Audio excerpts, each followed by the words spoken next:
The rain fell in angry sheets, pounding the empty streets with a fury that matched the storm in Sophie's heart. It was 2 a.m. and the city slept, all except for the lone figure huddled beneath the dim glow of a flickering street lamp. Her blonde hair hung in wet ropes against her face, mascara tracing dark rivers down her cheeks. She hugged herself tightly, her thin cotton dress plastered against her skin, offering no protection against the biting cold. Michael Hayes pulled his city maintenance truck to a slow stop, the windshield wipers fighting a losing battle against the downpour. He'd been heading home after his night shift when he spotted her, a solitary silhouette trembling in the darkness. His mind flashed to his 6-year-old daughter Emily, safe and sleeping at Mrs. Rivera's apartment. What if someday that was her, lost and alone in the rain? He rolled down his window, raindrops immediately assaulting his face. "Miss, are you okay?" The woman's head snapped up, her body tensing like a cornered animal. Her eyes, wide and alert, darted past him to scan the empty street behind his truck.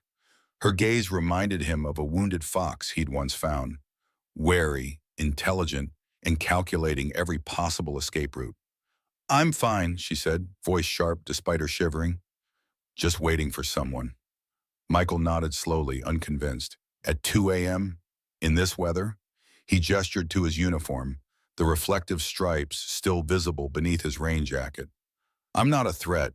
City maintenance, just finished my shift." When she didn't respond, he added gently, "This isn't a safe place for anyone to be alone right now." The woman's shoulders tensed even further.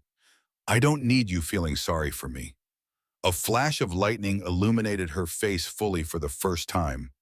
Beautiful, yes, but also exhausted, with dark circles beneath eyes that held too much fear for someone so young. Michael recognized the expression. He'd worn it himself in the months after his wife's death, when the weight of single parenthood and mounting medical bills had nearly crushed him. "I'm not feeling sorry for you," he said, his voice steady despite the rain now soaking through his collar. "I'm offering a place with warm water and no knives in the hands of strangers." Something shifted in her expression, a flicker of consideration breaking through the wall of suspicion. "What happened?" he asked, softer now. Her eyes dropped to the pavement. I got robbed. My phone's dead. My bag is gone."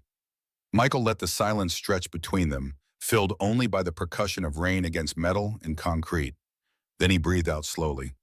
"Do you want to call someone?" She shook her head, wet strands of hair whipping across her face.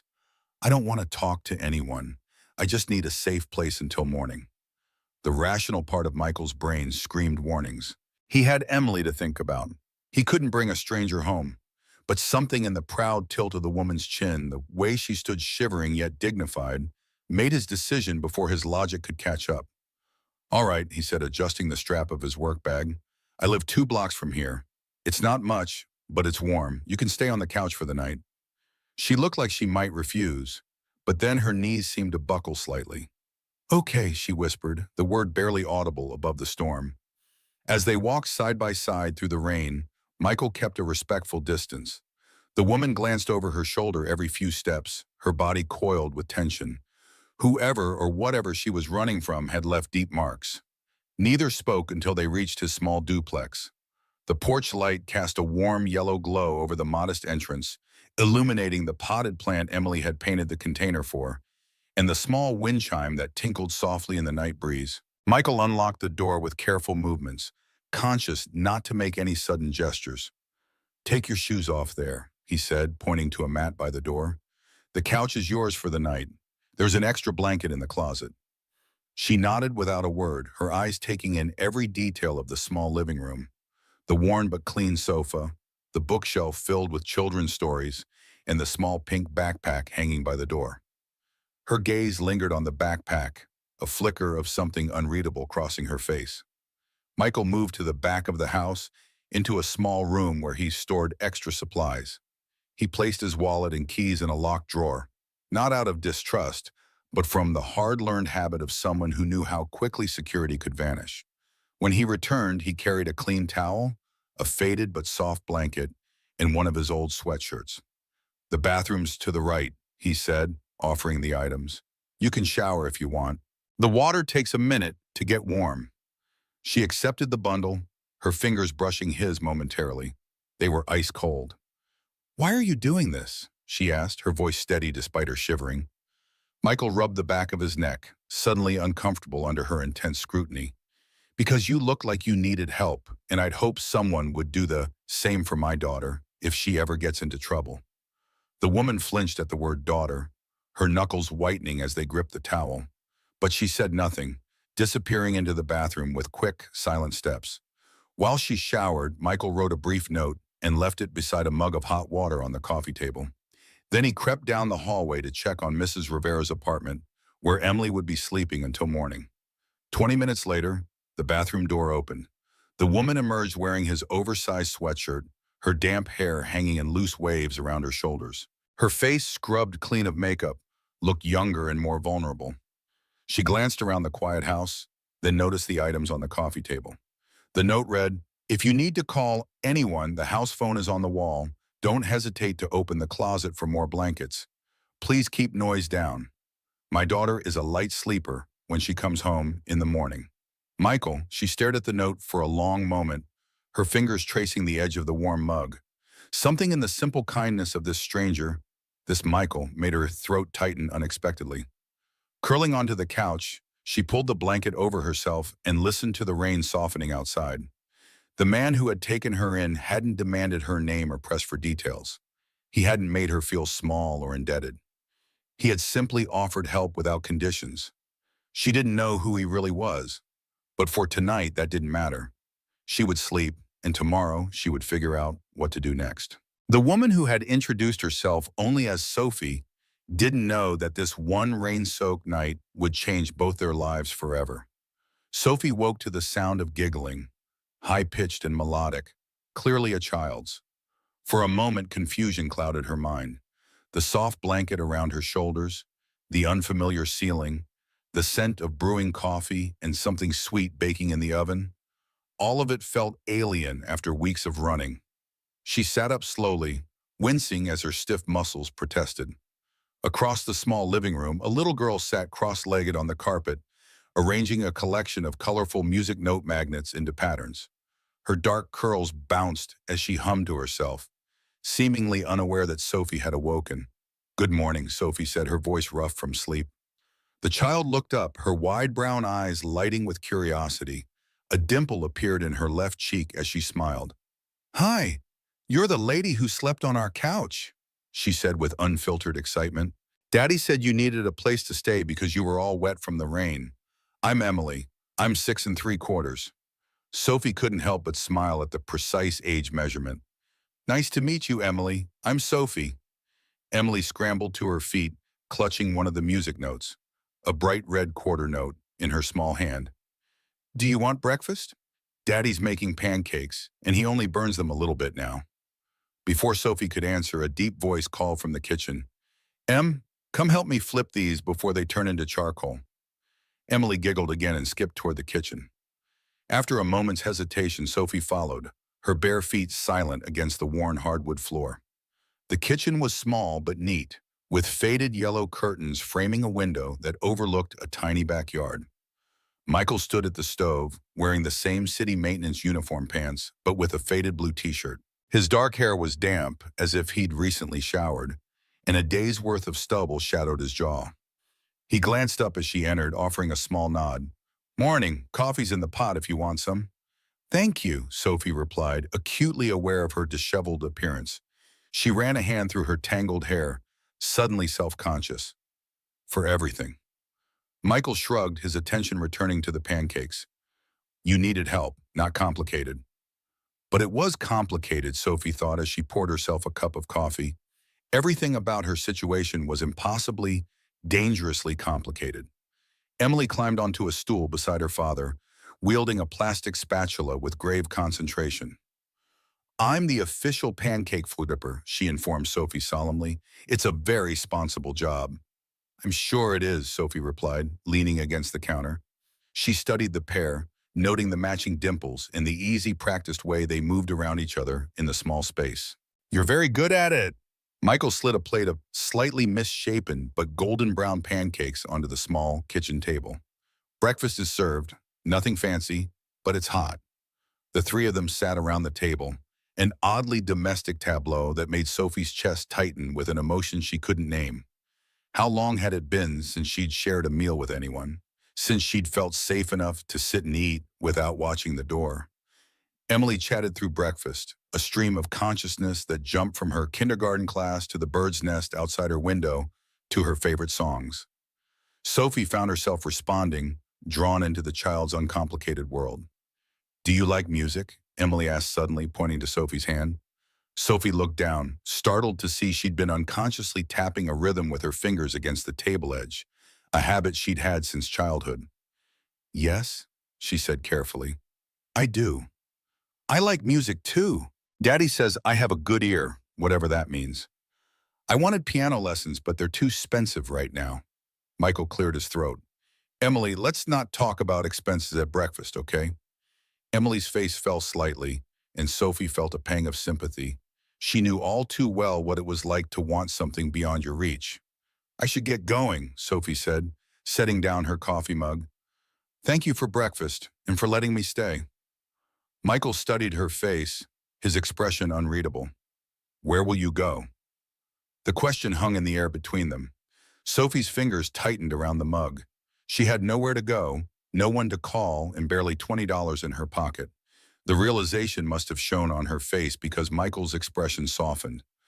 "Look, I don't mean to pry, but if you need a few days to figure things out, the couch is yours." Sophie's throat constricted. Kindness was dangerous. It created debt, and debt created vulnerability. "I can't." "Please stay," Emily interrupted, her small face earnest.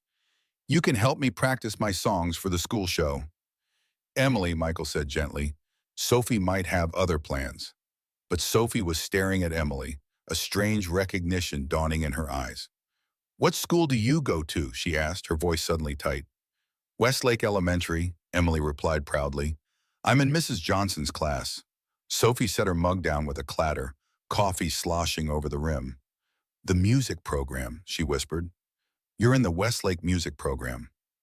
Michael frowned, sensing the shift in atmosphere. "Yes, they have a good program there." "How did you know?" Sophie couldn't answer. Her mind was racing, connecting impossible dots. What were the chances?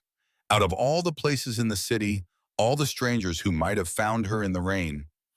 Emily had slid off her chair and was now standing beside Sophie, her small hand touching Sophie's arm. "Are you okay? You look like when Daddy gets his thinking face." Sophie forced a smile. "I'm fine. I used to know someone who taught music at Westlake." Michael's eyes narrowed slightly. "The program's had a rough time lately. Their main piano teacher disappeared a few months back. Emily was just starting lessons with her when it happened." "Miss Sophie!" Emily suddenly shouted, her eyes widening with recognition. "You're Miss Sophie, who played the piano at our school." The room went still. Sophie felt the blood drain from her face as Michael straightened in his chair, his relaxed posture instantly transforming into rigid alertness. "You're Sophie Winters?" he asked quietly. "The pianist who vanished right before the spring concert?" Sophie's hand trembled as she set down her coffee mug. How could she explain? How could she possibly make them understand what had happened? Why she'd abandoned those children without a word? "I had to leave," she said finally, her voice barely audible. "I didn't have a choice." Michael's jaw tightened. The school filed a missing person report. The kids were devastated. Emily cried for weeks. His voice held no accusation, just a statement of facts, which somehow made it worse. "What happened?" Sophie looked at Emily's confused face, then back to Michael. He deserved the truth, or at least part of it. "My father is Raymond Collins." Michael's eyebrows rose slightly, recognition flickering in his eyes. Everyone in the music world knew Raymond Collins, the legendary producer who had shaped the careers of countless artists. His wealth and influence were matched only by his reputation for ruthlessness. "He arranged a marriage for me," Sophie continued, her voice flat, "to a business partner. A man 3 times my age with connections to people who do terrible things. When I refused, things got dangerous. I ran." Emily, sensing the tension but not understanding it, pressed against her father's side. Michael absently stroked her hair, his eyes never leaving Sophie's face. "And now?" he asked. "Now they're looking for me. There's a reward." Sophie's laugh was bitter. Apparently, I'm worth quite a lot to the right people. Michael was silent for a long moment, processing. Sophie waited for the inevitable, the fear, the request for her to leave, to take her troubles elsewhere. It always happened once people realized who she was and what followed her. Instead, he surprised her. Emily, why don't you go get dressed? We need to run some errands today. Once the child had left the room, Michael leaned forward, his voice low. I don't know what kind of trouble you're in, and I'm not sure I want to, but I do know what it's like to be desperate. His eyes flickered to a framed photo on the wall, a younger Michael with a smiling woman. After my wife died, Emily got sick. The medical bills nearly broke us. I almost lost our home. Sophie followed his gaze to the photograph. I'm sorry. My point is, we all need help sometimes. He ran a hand through his hair, clearly wrestling with something. Look, I need to pick up extra shifts to cover Emily's medical expenses. She has a heart condition, nothing immediately life-threatening, but she needs monitoring and medication. Insurance only covers so much. Sophie nodded slowly, beginning to understand where this was going. You need a place to stay, Michael continued. I need someone I can trust with Emily when Mrs. Rivera can't watch her. Maybe we can help each other out. You trust me with your daughter? Sophie asked, genuinely surprised. After what I just told you? Michael's expression was serious. Emily recognized you. She trusted you as her teacher. That counts for something in my book. He paused. Plus, you're clearly running from these people, not working with them. Am I wrong? Sophie shook her head, a lump forming in her throat. No. Then we have a deal. Before she could answer, Emily burst back into the kitchen, now dressed in jeans and a purple t-shirt with musical notes printed across the front. In her hands, she clutched a worn photograph. Look what I found in my music folder, she exclaimed, thrusting the picture toward Sophie. It was a group photo from the school's winter recital, rows of children seated at small keyboards, with Sophie standing at the back, her hand resting on a piano. She looked different then, hair neatly styled, wearing a tailored blazer, her posture confident and open.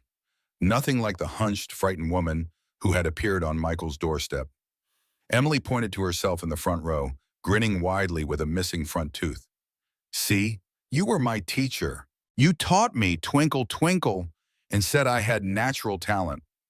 Sophie's fingers brushed the photograph, memories washing over her.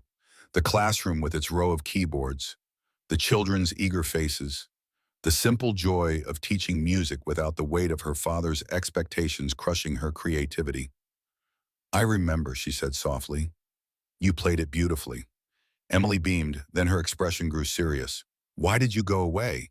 Ms. Johnson said you had a family emergency. Sophie glanced at Michael, who gave her a slight nod, permission to answer carefully. Sometimes grown-ups have complicated problems, Sophie said, choosing her words with care. I had to leave very quickly, and I couldn't say goodbye properly. I'm sorry about that. Emily considered this, her small forehead furrowed in concentration. Then, with the remarkable resilience of children, she brightened. But you're here now. Can you teach me piano again? Please? Michael stepped in. Emily, Sophie might not be staying long. Actually, Sophie interrupted, making her decision in that moment. I think I'd like that. She turned to Michael. If your offer still stands, I accept. Relief softened his features. Good. We'll figure out the details later. Emily bounced on her toes, clutching the photograph to her chest. This is the best day ever. I'm going to practice so hard, and we can perform at the school talent show. And, whoa, slow down, Michael laughed, gently steering his daughter toward the door. First, we need to get groceries and pick up your medication. Sophie needs some time to settle in. As they prepared to leave, Sophie noticed Michael checking the locks twice, his eyes scanning the street outside before opening the door. He was being careful, for Emily's sake, but now for hers, too. Later that evening, after Emily had gone to bed, Sophie sat at the kitchen table with Michael. Between them lay a hand-drawn map of their neighborhood, with red circles marking security cameras and blue X's indicating places to avoid. The laundromat on 4th belongs to my friend Tom, Michael explained, pointing to a spot on the map. He owes me a favor and might be willing to hire you.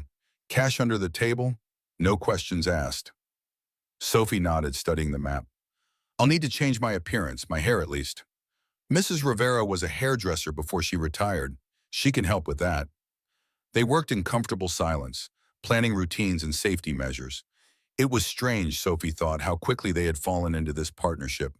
Two strangers bound by circumstance and necessity. "Why are you really doing this?" she asked suddenly. "It's not just because Emily recognized me. You're putting yourself at risk." Michael was quiet for a long moment, his fingers tracing the edge of the map.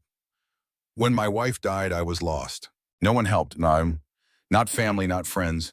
Everyone had opinions about how I should grieve, how I should raise Emily, but no one actually showed up." His voice grew softer. "I promised myself that if I ever had the chance to be the person who shows up for someone else, I would." The simple honesty of his answer made Sophie's chest ache. In her world of wealth and influence, genuine kindness was rare, usually a currency exchanged for favor or advantage. "Thank you," she whispered. Michael's smile was slight but warm. "We'll figure this out, one day at a time." That night, as Sophie lay on the couch listening to the quiet sounds of the sleeping house, she realized something had shifted inside her. For the first time in months, the knot of fear in her stomach had loosened slightly. She wasn't safe, not truly, but she wasn't alone anymore. Outside, a car drove slowly past the house, its headlights sweeping across the living room wall. Sophie tensed, holding her breath until the sound of the engine faded into the distance. One day at a time, she thought, pulling the blanket tighter around her shoulders. She could do this. What she didn't know was that the fragile safety they were building was already compromised.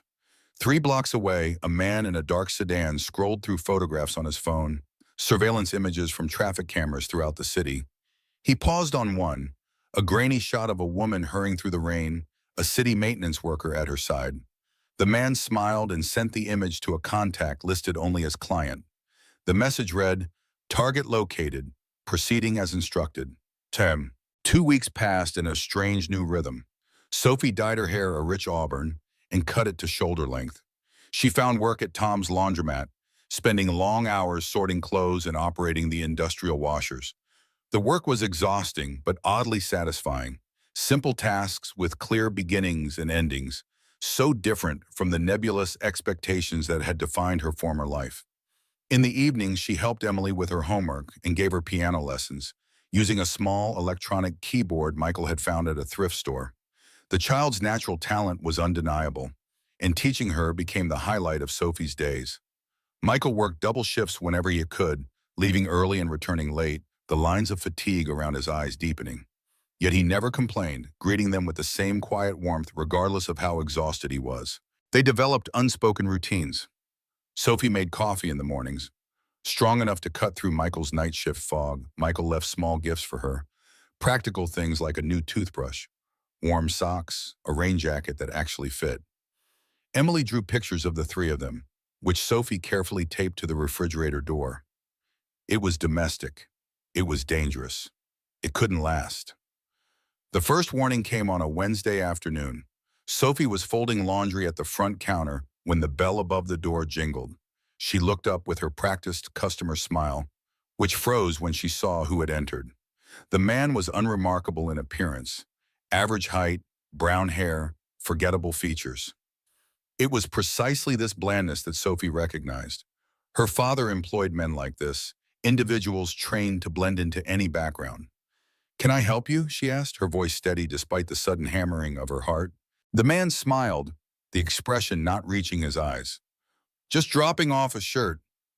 He placed a single dress shirt on the counter, white, expensive, with golden cufflinks still attached. Sophie recognized the brand, her father's preferred tailor. The message couldn't have been clearer if he'd spoken it aloud. "We know where you are." With trembling fingers, she wrote up a ticket. "It'll be ready tomorrow afternoon." "I'm in no rush," the man replied, his gaze lingering on her face. "I'll be around." After he left, Sophie called Michael from the shop's landline, her voice barely above a whisper. "They found me." An hour later, they sat in Michael's truck in the empty school parking lot, waiting for Emily's dismissal bell. "We need to move you," Michael said, his knuckles white on the steering wheel. "I know a place upstate." "No," Sophie interrupted. "I'm not running again, and I'm not putting you and Emily in danger by staying." She swallowed hard. I should turn myself in, go back to my father, and marry someone against your will. Michael's voice was sharp with anger. That's not a solution. Sophie turned to face him fully. Then what is? I can't keep hiding forever. My father has resources, connections. Today, it was a warning. Tomorrow, it could be worse. Michael was silent for a long moment, his jaw working as he thought. There must be something he wants more than controlling your life. Sophie laughed bitterly. The only thing Raymond Collins values more than control is his legacy, his music empire, his reputation. What about your mother's music? Sophie stared at him, shock rippling through her. How did you? Emily told me you've been teaching her a song that your mother wrote, Michael explained. She said it was a secret song that no one else knows. Sophie closed her eyes, mentally cursing herself for the slip. She played the melody for Emily without thinking, lost in the simple power of sharing music again. My mother was a composer, she said softly. Brilliant, innovative, but unknown outside a small circle. She died when I was 12, and my father, he took her work, published some of it under his protégés' names, kept the rest locked away. Said it was protecting her legacy, but really he was just mining it for profit. Michael's expression darkened. That's theft. That's the music industry, Sophie countered. At least the part my father controls. And you have proof of this? Sophie hesitated, then reached for her necklace, a thin gold chain with a small blue pendant that she kept hidden beneath her shirt. This isn't just jewelry, it's a flash drive. It contains all of my mother's original compositions, date-stamped and cataloged, alongside recordings of my father discussing how he planned to repurpose her work. Michael's eyes widened. That's why you ran, not just because of the arranged marriage. I was going to expose him, Sophie admitted, release everything to the public. But then I discovered who my fiancé really was. Not just a business partner, but someone with connections to people who silence problems permanently. Her voice dropped. My father may be ruthless, but he's not violent. The same can't be said for the man he wants me to marry. The school bell rang, interrupting their conversation. Children poured from the building, Emily among them, her pink backpack bouncing as she ran toward the truck. We're not finished discussing this, Michael said quietly as he waved to his daughter. Emily climbed into the back seat, immediately launching into a story about her day. Sophie turned to listen, forcing a smile onto her face, but her mind was racing with possibilities and fears. That evening, while Emily practiced on her keyboard, Michael and Sophie spoke in hushed tones in the kitchen. What if we use your evidence as leverage, Michael suggested. Threaten to release it unless he calls off the engagement and leaves you alone? Sophie shook her head. Blackmailing Raymond Collins is like trying to outswim a shark. He'll seem to cooperate, then strike when you least expect it. There has to be a way to use what you have. Sophie was about to respond when a familiar melody drifted from the living room. Emily playing her mother's composition, the notes slightly hesitant but recognizable. An idea began to form in Sophie's mind. Dangerous, possibly foolish, but with a chance of success. What if, she said slowly, instead of hiding the music, we showcase it? My father's hosting his annual charity concert next month, a huge event with industry executives, press, influential artists. Michael frowned. You want to crash your father's party? Not crash it, perform at it. Sophie's eyes brightened with determination. Emily's school has been invited to send students to perform in the children's showcase portion. It's a publicity thing my father does every year, supporting music education, discovering new talent, all very PR friendly. And you think he wouldn't recognize you? With my new look, from a distance with stage lights? Maybe not immediately, and by the time he did, it would be too late.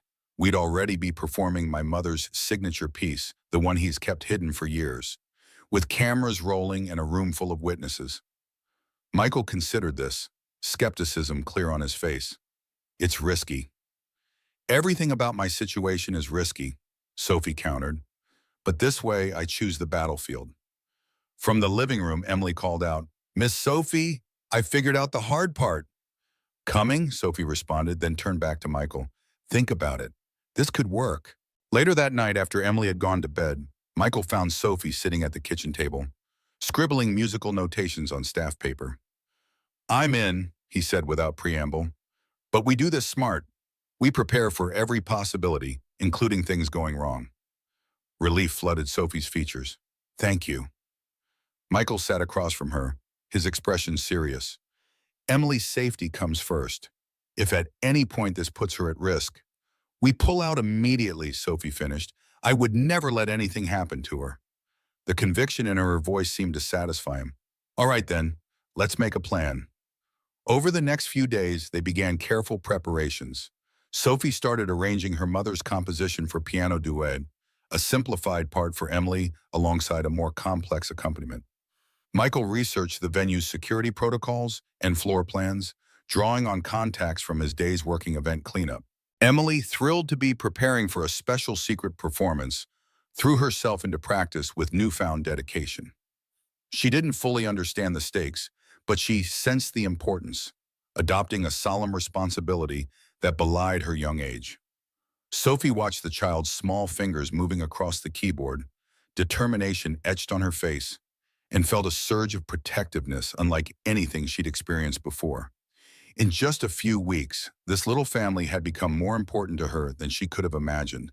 The thought of putting them at risk made her physically ill, but the alternative, continuing to run or worse, surrendering to her father's plans, was unthinkable. A week into their preparations, Michael returned home with news. Emily's school received the official invitation to the Collins Foundation Children's Showcase, he said, placing the ornate envelope on the table. "Mrs. Johnson wants to know if Emily would like to participate." Sophie's hand trembled slightly as she opened the invitation.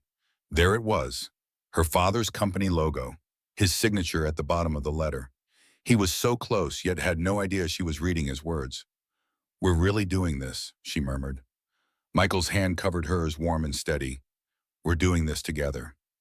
That night, Sophie dreamed of her mother, not as she had been in her final days, pale and diminished by illness, but vibrant and alive, seated at her grand piano, with sunlight streaming through tall windows. In the dream, her mother turned and smiled, beckoning Sophie to join her on the bench. "Play with me," she said, her voice clear and strong. "Let them hear our song."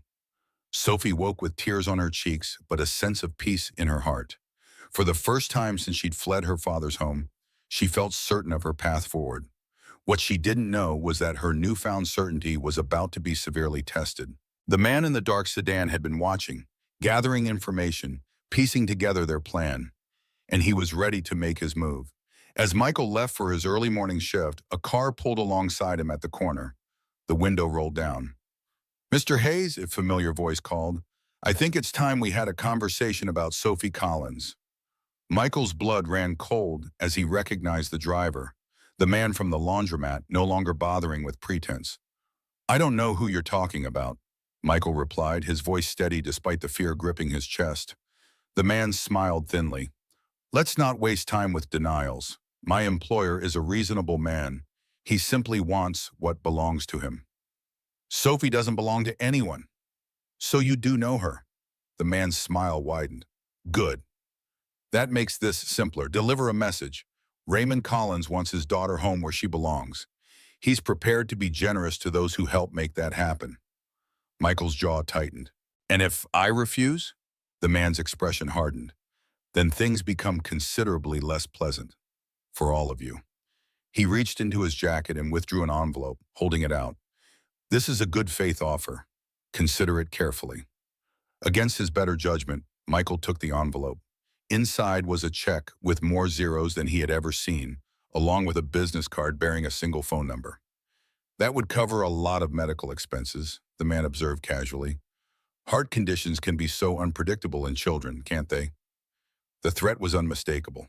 Michael's fingers tightened around the envelope, crumpling its edge.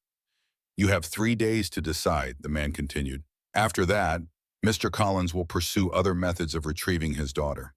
With that, the window rolled up and the car pulled away, leaving Michael standing on the sidewalk, the weight of impossible choices pressing down on him like a physical burden. He didn't tell Sophie about the encounter. Not immediately. He needed time to think, to plan. The check burned in his pocket throughout his shift, a tangible reminder of what was at stake. By the time he returned home that evening, his decision was made. He found Sophie and Emily at the kitchen table, heads bent together over sheet music, their expressions mirroring concentration. "We need to talk," he said to Sophie, his voice grave. Emily looked between them, sensing tension. "Is something wrong, Daddy?" Michael forced a smile. "Nothing's wrong, sweetheart. Sophie and I just need to discuss grown-up things. Why don't you practice your piece while we talk in the other room?" Once they were alone in Michael's small bedroom, he handed Sophie the crumpled envelope. "Your father's man approached me this morning." Sophie's face drained of color as she examined the contents. "Michael, I'm so sorry."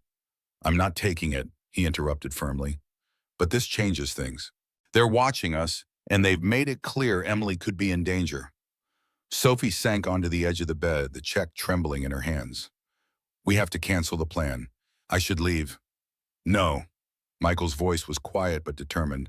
"Running won't solve this. They found you once. They'll find you again. And now they know about us, about Emily." He sat beside her, their shoulders touching. "We need a new plan, something they won't expect." Sophie looked at him, confusion mingling with hope in her eyes. "What are you thinking?" Michael took a deep breath. "I think it's time we stopped hiding and started fighting." Outside the bedroom door, Emily pressed her ear against the wood, her small face set in determination. She didn't understand everything, but she understood enough. Bad people were trying to hurt Sophie, and they were threatening her family. In her 6-year-old mind, the solution seemed obvious. They needed to play the special music and make the bad people go away. Clutching her favorite music note magnet, the red quarter note she carried everywhere, Emily made a silent promise to practice harder than ever. Whatever her daddy and Sophie were planning, she would be ready. What none of them realized was that their plans were about to be complicated by an unexpected arrival. Across town, a sleek private jet touched down at the city airport. A tall man with silver hair and piercing eyes descended the steps, flanked by security personnel. Raymond Collins had decided to handle the matter of his wayward daughter personally, and Raymond Collins was not a man accustomed to failure. As night fell over the city, the pieces were moving into position for a confrontation none of them were truly prepared for. Raymond Collins studied the photographs spread across the hotel suite's desk, his manicured fingernails tapping a slow rhythm against the polished mahogany. 23 days. That's how long his daughter had been living in a city maintenance worker's duplex, working at a laundromat, and playing house with a man so far beneath her station that the thought made Raymond's jaw clench. "Tell me about him," Raymond said, his voice deceptively calm. The investigator, Mercer, cleared his throat. "Michael Hayes, 38, widowed 3 years ago when his wife died of complications from a congenital heart condition, works city maintenance on the night shift, plus weekend shifts at the municipal garden. His daughter, Emily, age 6, has the same heart condition. Medical bills are substantial. He's barely keeping his head above water financially." Raymond picked up a photo of Michael, tall, broad-shouldered, with the weathered look of a man who worked with his hands. Nothing like the polished, cultured men of Sophie's usual social circle. "And my daughter, how did they meet?" Mercer shifted uncomfortably. "She was stranded in his neighborhood during that storm last month. He offered her shelter for the night." "How chivalrous," Raymond said dryly. "And now they're planning something involving my charity concert." It wasn't a question. Mercer's surveillance had been thorough, including directional microphones aimed at the Hayes residence windows. Not everything had been captured, but enough to piece together that Sophie intended to use the event somehow. "Your daughter has been teaching the child to play piano," Mercer added. "They practice daily." Raymond's expression softened momentarily at the mention of piano. Sophie's talent had always been extraordinary, a gift from her mother along with her stubborn will. For a fleeting second, he remembered Sophie as a child, small fingers stretching to reach octaves, her face a study in concentration. The moment passed. "Mr. Collins?" Mercer prompted. Raymond straightened, adjusting his platinum cufflinks. "Continue monitoring them. I want to know everything. Where they go, who they speak to, what they're planning." He paused, considering. "And arrange a meeting with Mr. Victor Chen." Mercer's eyebrows rose slightly. "Your daughter's fiancé? I thought you wanted to handle this personally." "I do," Raymond replied, his smile not reaching his eyes. but every composer knows when to bring in additional instruments to complete the arrangement. The playground hummed with the sounds of children's laughter, a stark contrast to the tension radiating between the adults seated on a bench at its perimeter. Sophie watched Emily swing higher and higher, her curls flying in the breeze, while Michael spoke in hushed, urgent tones. "We need to accelerate the timeline," he said, his eyes scanning the surrounding area for the 10th time in as many minutes. "They're watching us more closely now." Sophie nodded, her fingers nervously twisting the gold chain around her neck. "The showcase is in 3 weeks. Emily's almost ready with her part, but 3 weeks is too long," Michael interrupted. "Your father's in town. Did you know that?" Sophie's head snapped toward him, her face draining of color. "What? How do you know?" "Mrs. Rivera's nephew works security at the Meridian Hotel. He recognized Raymond Collins from album covers." Michael's voice was tight with barely controlled fear. "If he's here personally instead of sending his people, it means he's done waiting." Sophie's chest constricted, her breath coming in shallow bursts. The familiar symptoms of panic clawed at her throat, the same suffocating feeling she'd experienced the night she'd fled her father's estate. Her vision tunneled, the playground blurring at the edges. "Sophie." Michael's voice broke through the rising tide of panic. His hand covered hers, warm and steady. "Breathe. Just breathe." She focused on his face, the concerned furrow between his brows, the faint stubble along his jaw, the tiny scar near his right eyebrow. Gradually her breathing slowed, the world expanding back to normal dimensions. "Sorry," she whispered. "I thought I was past that." Michael squeezed her hand. "Don't apologize. This situation would break most people." "Not you, apparently," Sophie said, managing a weak smile. "Oh, I'm terrified," Michael admitted with surprising candor. "But I've had practice functioning through fear. When Emily was diagnosed, when her mother died, you learn to keep moving." Sophie studied him, this man who had become so important to her in such a short time, different from anyone she'd known before. No pretense, no hidden agenda, just straightforward strength and an unfathomable capacity for kindness. "I can't put you and Emily at risk any longer," she said, her decision crystallizing. "I need to confront my father directly." Michael's expression hardened. "Absolutely not. He'll force you back into that engagement." "Not if I have leverage." Sophie touched the pendant containing her mother's music. "I've been thinking about this. What if, instead of performing at the showcase, I arrange a private meeting? Just my father and me on neutral ground." "That's too dangerous."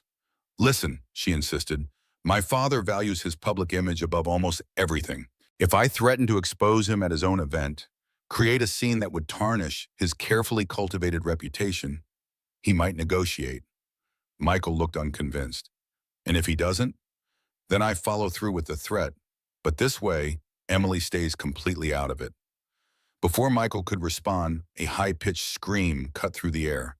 They both jumped to their feet, scanning the playground frantically until they spotted Emily.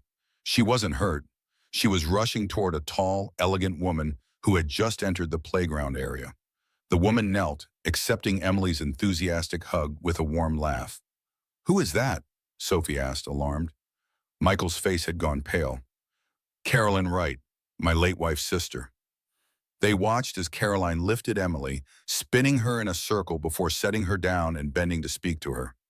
Emily pointed toward the bench where Michael and Sophie stood, and Caroline's gaze followed, her smile faltering slightly when she noticed Sophie. "She wasn't supposed to be back from Europe until next month," Michael muttered, running a hand through his hair.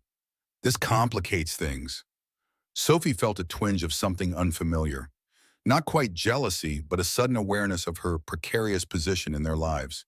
Caroline was family. She was an interloper, bringing danger to their door. "Michael," Caroline called, walking toward them with Emily bouncing alongside her. "Surprise!" Up close, Caroline was strikingly beautiful, tall and slender, with the same warm brown eyes as Emily, though her hair was a lighter shade. She wore simple but expensive clothes that spoke of understated wealth and impeccable taste. "Car, what are you doing here?" Michael asked, accepting her brief hug. "I thought you were in Milan until October." "The exhibition ended early, and I missed my favorite niece." Carolyn's gaze shifted to Sophie, polite curiosity in her expression. Hello there. Michael cleared his throat. Caroline, this is Sophie. She's a friend who's staying with us for a while. Sophie, this is Caroline, Emily's aunt. The hesitation before friend wasn't lost on either woman. Caroline's smile remained fixed as she extended a manicured hand. Lovely to meet you, Sophie. Sophie shook her hand, acutely aware of her own work-roughened palms and chipped nail polish. Likewise, Emily tugged at Caroline's sleeve. Aunt Carr, Sophie is teaching me piano. She was my teacher at school before, and now she lives with us and makes the best pancakes, even better than Daddy's. Caroline's eyebrows rose fractionally. Is that so? How wonderful. The conversation that followed was a masterclass in polite tension. Caroline inquiring about Sophie's background with the precision of a surgeon, Sophie providing carefully edited responses, and Michael attempting to redirect whenever the questions became too probing. Finally, Caroline turned to Emily. Sweetheart, why don't you show me how high you can swing? I bet you can go higher than when I last saw you. Once Emily was out of earshot, Caroline's pleasant expression cooled several degrees. Michael, can I speak with you privately for a moment? Sophie stood quickly. I'll go keep an eye on Emily. As she walked away, she could feel Caroline's gaze boring into her back. She didn't need to hear their conversation to know its nature. Caroline would be asking questions about who Sophie really was, why she was living with them, whether it was appropriate with Emily in the house, all valid concerns that Sophie herself had wrestled with. At the swings, Emily greeted her with undiminished enthusiasm. Miss Sophie, watch how high I can go. Sophie forced a smile, pushing away her worries to focus on the child. Show me, superstar. From the bench, she could see Michael and Caroline engaged in what appeared to be an increasingly tense discussion. Caroline gestured emphatically while Michael's posture grew more rigid with each passing moment. Is Aunt Carr mad at Daddy? Emily asked, her swinging slowing as she noticed the same scene. Sophie hesitated. I think they're just having a grown-up discussion. Emily's forehead wrinkled. Is it about you? Aunt Carr looked at you funny. Children missed nothing. Sophie sighed, searching for an age-appropriate explanation. Your aunt cares about you very much, and she just wants to make sure everyone in your life is good for you, But you are good, Emily stated with absolute certainty. You make Daddy smile again. Before, he only did his serious face all the time. Sophie's heart clenched at the simple observation. Had she truly made such an impact on their lives? The thought was both warming and terrifying, because what would happen to them when she was gone? The question lingered as Caroline and Michael rejoined them, their conversation clearly unresolved. Caroline's smile was back in place, but it didn't reach her eyes. Emily, darling, I'm staying at the Grand Hotel. How would you like to have a special dinner with me tonight? They have that chocolate fountain you loved last time. Emily's eyes lit up, but then she glanced uncertainly at Sophie. Can Sophie and Daddy come too? An uncomfortable silence followed. Caroline's smile tightened. I was thinking just us girls tonight. I haven't seen you in months, and I want to hear all about your adventures. It's okay, Em, Michael said gently. You go have fun with Aunt Carr. Sophie and I have some things to work on at home anyway. Sophie nodded encouragingly, ignoring the hollow feeling in her chest. Bring me back a chocolate-covered strawberry? Emily's smile returned. I'll bring you 3. As they walked back to Michael's truck, Carolyn held Emily's hand, her voice animated as she described the hotel's amenities. Michael and Sophie followed a few steps behind, the silence between them heavy with unspoken concerns. She doesn't approve of me, Sophie finally said, keeping her voice low. Michael sighed. Caroline is protective. After her sister died, she wanted to take Emily to live with her, provide her with advantages I couldn't offer. Like piano lessons, Sophie said quietly, in private schools, and medical care without worrying about insurance coverage. Michael stopped walking, turning to face her fully. That's not fair. I never made you feel like you had to justify your background. Sophie shook her head. I'm not criticizing. I'm observing. Carolyn can give Emily things that neither of us can. Things aren't what Emily needs most. No, Sophie agreed, but they help. My father taught me that much at least. She glanced ahead to where Caroline was buckling Emily into her luxury SUV. What did she say to you? About me? Michael hesitated. She thinks you're hiding something. She's worried about your influence on Emily. She's right to be concerned, Sophie admitted. I am hiding things. Dangerous things. I know what I'm doing, Sophie. Do you? She challenged, a sudden flare of frustration breaking through her careful composure.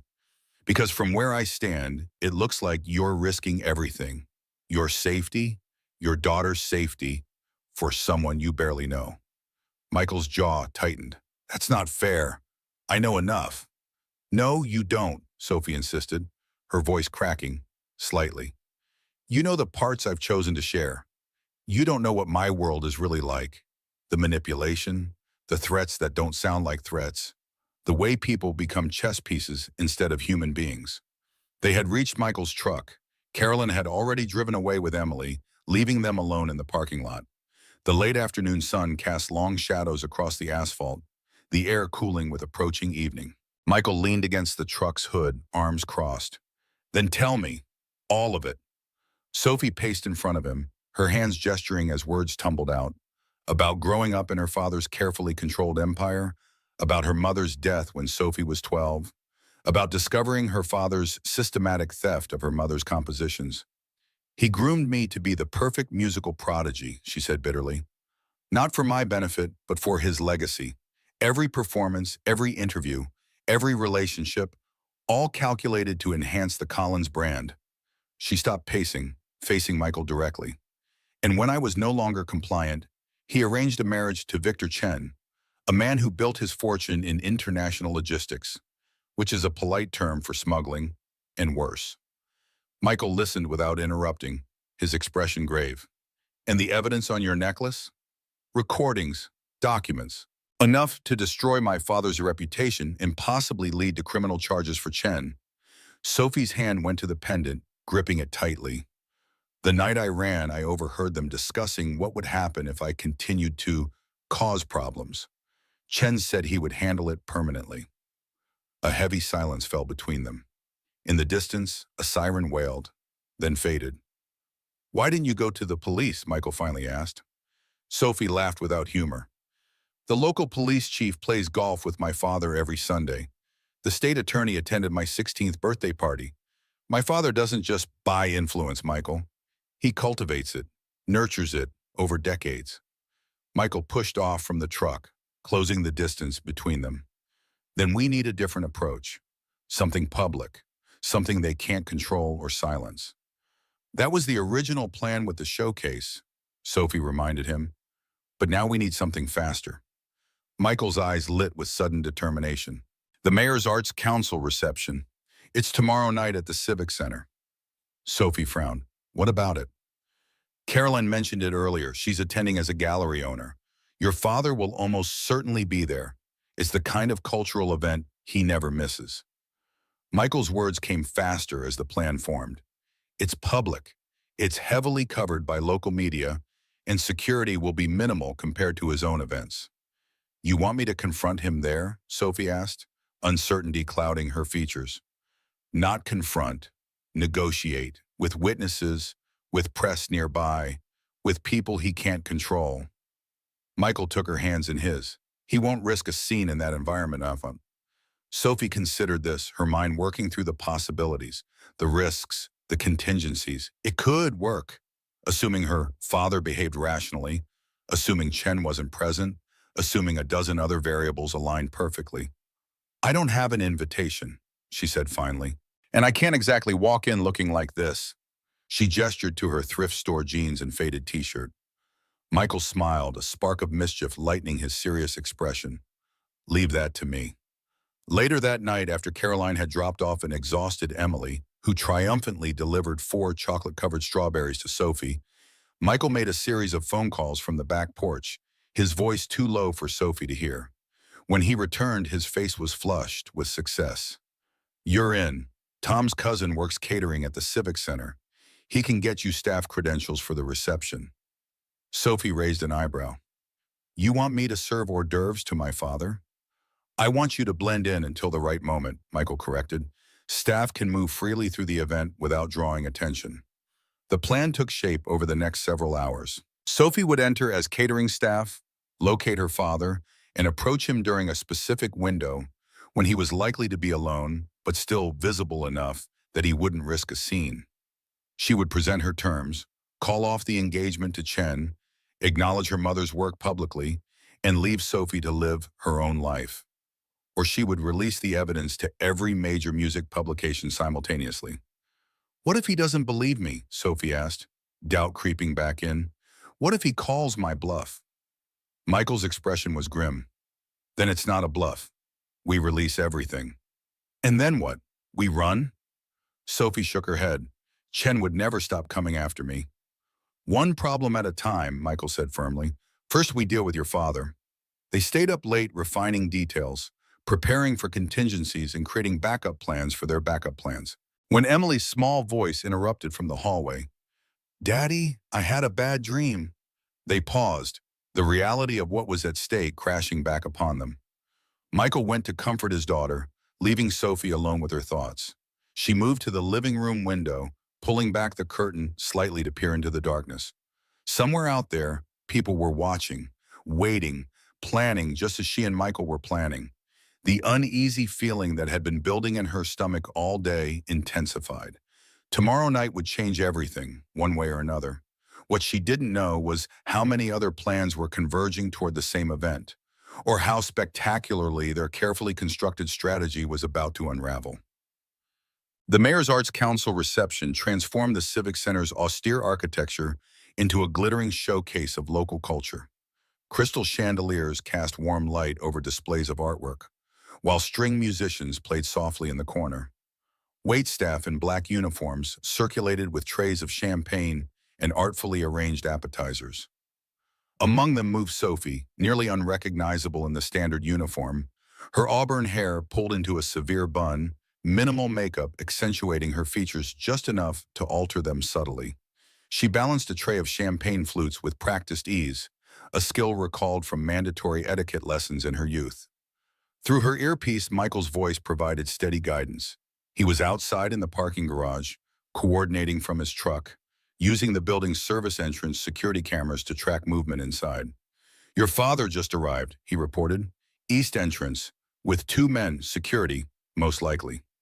Sophie acknowledged with a subtle adjustment of her collar, their prearranged signal, and continued her circuit of the room, gaze carefully downcast as she approached the east section. Raymond Collins made an impressive entrance, as always. Tall, distinguished, with silver hair that caught the light and a smile that conveyed absolute confidence. He moved through the crowd with practiced charm, stopping to exchange pleasantries with the mayor, compliment a local artist, accept congratulations on his foundation's latest charitable endeavor. Sophie's heart hammered against her ribs as she neared him, close enough now to hear his familiar laugh. The public one, slightly warmer than the version reserved for private disappointments. She remembered that laugh from countless recitals where she had performed adequately but not exceptionally. "He's moving toward the Northwest Gallery." Michael's voice came through the earpiece. "That area is less crowded, perfect for your approach." Sophie altered her course, circulating around the perimeter to intercept her father in the quieter space. The plan was simple: offer champagne, use their code phrase to identify herself, request 5 minutes of private conversation. The threat of public exposure would keep him civil. She turned the corner into the smaller gallery space, where Raymond stood alone, examining a large abstract painting. This was it, the perfect moment. Sophie squared her shoulders, adjusted her grip on the tray, and stepped forward. "Champagne, sir?" Raymond turned, his polite smile already forming. Then he looked directly at her, and Sophie saw the exact moment of recognition, a slight widening of his eyes, a momentary pause in his perfectly composed demeanor. "Hello, Father," she said quietly. To his credit, Raymond recovered almost instantly. He selected a glass from her tray with steady hands, his smile never faltering. "Sophie, what an unexpected surprise." "I'd like 5 minutes of your time," she said, keeping her voice low. "Privately, but not secluded. I have terms to discuss." Raymond sipped his champagne, gaze sweeping the room casually. "I'm afraid my schedule is quite full this evening." "Make time," Sophie replied, a hard edge entering her voice. "Unless you'd prefer I discuss my mother's stolen compositions with the music critic from the Tribune." He's by the sculpture garden, very eager for an exclusive. That landed. A muscle twitched in Raymond's jaw. Always so dramatic, Sophie. Very well. 5 minutes. He glanced at his watch. The terrace in 10 minutes. I have to conclude a conversation with the mayor first. Sophie nodded once and moved away, heart racing. In her ear, Michael's voice was triumphant. Perfect! That went exactly as planned. The terrace has security cameras and is visible from the main hall. He won't try anything there. Sophie circulated with her tray, maintaining her cover while watching the minutes tick by. 8 minutes. 9. 10. She made her way toward the terrace doors, setting down her tray on a service table. I'm heading to the terrace now, she murmured, adjusting her collar. Copy that, Michael responded. I can see the terrace entrance from camera 3. I'll be watching. Sophie pushed open the glass doors, stepping into the cool night air. The terrace was lit with soft landscape lighting, creating pools of illumination among shadows. A few guests stood in small groups near the entrance, but the far end was empty, offering the illusion of privacy while remaining visible. Raymond was already there, gazing out over the city skyline, champagne glass dangling from his fingers. Sophie approached steadily, each step bringing her closer to the confrontation she'd been preparing for since her escape. Your new look is interesting, Raymond commented without turning. Not your best color palette, but effective enough as a disguise. I didn't come to discuss fashion, Father. No, then perhaps you'd like to explain why you're working in a laundromat and living with a city maintenance worker?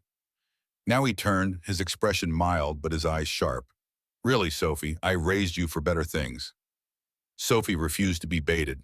I'm here to negotiate terms. Terms, Raymond repeated, as if testing an unfamiliar word. How businesslike. Very well, let's hear these terms. Sophie took a deep breath, forcing her voice to remain steady. First, you will call off my engagement to Victor Chen, permanently. Second, you will publicly acknowledge my mother's work and her rightful authorship of the compositions you've claimed for others. Third, you will leave me alone to live my life as I choose. Raymond's eyebrows rose slightly. That's quite a list. And what do I receive in exchange for these considerable concessions? My silence, Sophie replied. The evidence I have, the recordings, the documentation of your systematic theft of mother's work, your dealings with Chen, stays private. Ah, Raymond swirled the champagne in his glass, watching the liquid catch the light. Blackmail doesn't suit you, Sophie. Your mother would be disappointed. The casual invocation of her mother sent a spike of rage through Sophie's chest. Don't you dare speak with her. You erased her talent, her legacy, even her name from album credits. I protected her legacy, Raymond countered, his voice hardening. I ensured her music reached the world. Under other people's names, for your profit. For your future, Raymond snapped, his composure cracking slightly. Everything I've built, everything has been for you. Sophie laughed bitterly. Including selling me to a criminal? Raymond set his glass down on the terrace railing, his movements precise and controlled. Victor Chen is a businessman with international connections. The allegations against him are unsubstantiated. I heard him threaten to permanently handle me if I continued to resist, Sophie said flatly, while you stood there and said nothing. Something flickered in Raymond's eyes, doubt perhaps, or concern, but it vanished quickly. You misunderstood. Victor can be direct in his speech, but he would never harm you. Like he didn't harm the journalist who investigated his shipping operations, or the customs official who suddenly withdrew corruption allegations after his daughter's accident. Raymond's expression cooled. You've been reading tabloid conspiracy theories. I've been discovering the truth, Sophie countered, and now you have a choice. Meet my terms or I release everything. To the press, to the police, to every contact in the industry. For a long moment, Raymond was silent, studying her face as if seeing her for the first time. When he finally spoke, his voice was almost gentle. You truly believe I'm the villain in this story, don't you? Your actions speak for themselves. Raymond sighed, suddenly looking older, the confidence draining from his posture. Sophie, come home. We can discuss all of this privately, as a family. Whatever concerns you have about Victor, about your mother's work. We can address them." The apparent sincerity in his voice made Sophie hesitate. This was the father she remembered from her childhood. Reasonable, willing to listen. But experience had taught her to distrust this version of Raymond Collins. It appeared only when manipulation was more effective than force. "No," she said firmly, "I'm not coming home. Those are my terms. Do you accept them?" Raymond straightened, his moment of vulnerability vanishing. "And if I refuse? Then I go public with everything," Sophie said, her hand moving to the pendant around her neck. "Starting tonight." In her earpiece, Michael's voice suddenly crackled with urgency. "Sophie, something's wrong. Security's moving toward the terrace. Get out of there now." But it was too late. The terrace doors opened, and two men in dark suits stepped out, flanking a third figure. A man Sophie recognized instantly, her blood turning to ice in her veins. Victor Chen, tall, impeccably dressed in a tailored black suit, with sharp features and cold eyes that fixed on her with predatory focus. "Sophie," he said, his voice deceptively soft. "We've been so worried about you." Sophie took an instinctive step backward. This was a private conversation. "Between family," Chen agreed smoothly, "which I'll soon be part of officially." He turned to Raymond. "Your daughter looks unwell, Raymond. Perhaps we should continue this discussion somewhere more comfortable." In her ear, Michael was speaking rapidly. "Sophie, they're blocking the main exit. Head for the service door on the far side of the terrace. I'm coming to you." Sophie assessed her options quickly. The main terrace doors were indeed blocked by Chen's men. The service entrance was perhaps 15 feet away, partially concealed behind a large planter. If she could reach it— "I'm not going anywhere with you," she said, directing her words to Chen, but keeping Raymond in her peripheral vision. "This reception is full of witnesses, journalists. Creating a scene would be unfortunate." Chen smiled thinly. "No one will witness anything inappropriate. You're simply feeling faint. Understandable, given your recent difficulties. Your father and I are helping you to a quieter space." As if on cue, one of Chen's men stepped forward, reaching for Sophie's arm. She jerked away, bumping into the terrace railing. "Don't touch me!" "Sophie," Raymond said, his tone conciliatory but with an undercurrent of warning, "don't make this difficult." In that moment, Sophie understood with perfect clarity that her father had never intended to negotiate. This had been a trap from the beginning, using her own plan against her. The realization struck her like a physical blow, driving the air from her lungs.